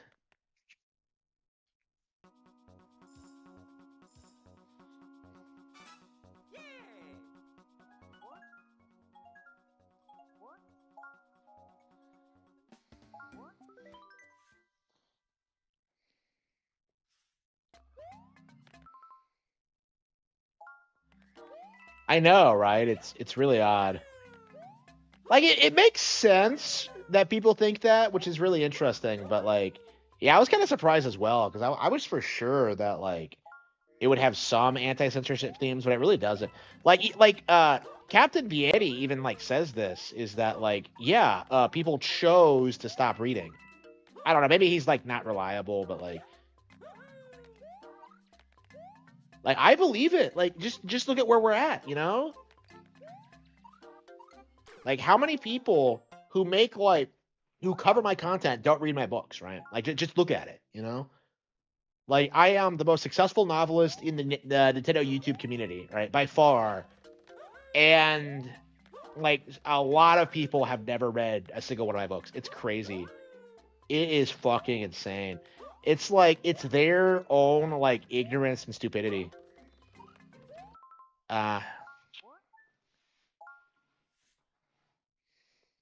Again, this is the issue with Fahrenheit 451 as a concept.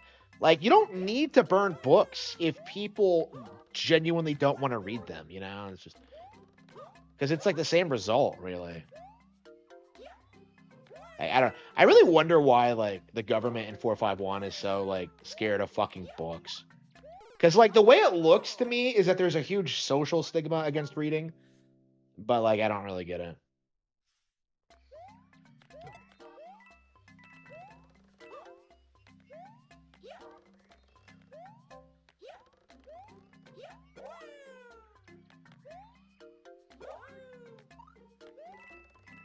Yeah, I was very surprised about the censorship thing because, like, I've heard about the debate, but I thought it was very clearly about censorship before I actually read it. So it's just, I mean, I guess fucking like everyone else is a retard. I don't know. It's actually one of the reasons I wanted to read it was because of like the discrepancy, but.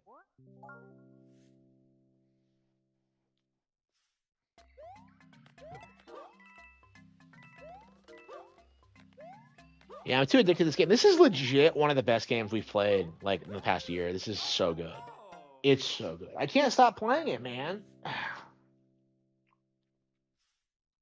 Yeah, we're gonna have to do a retrospective on New Super Mario Bros. U for sure.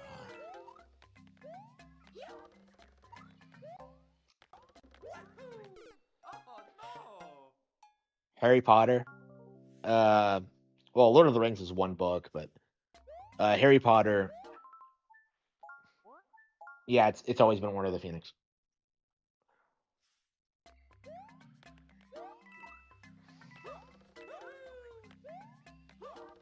I've read Lord of the Rings. I understand it. I don't like it that much. There are things I like about it, but like, yeah, it's definitely not that great.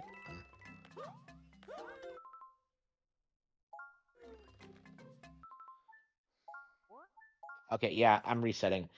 We have it licked. I think. I think we're just gonna come back to it tomorrow. Yeah, I think we're done. Let's PC or PlayStation. Yeah, I know, right? Okay, yeah, we're done. We kept fucking up. Yeah, we are done. Okay, thank you all for tuning in, and I will see you all next time.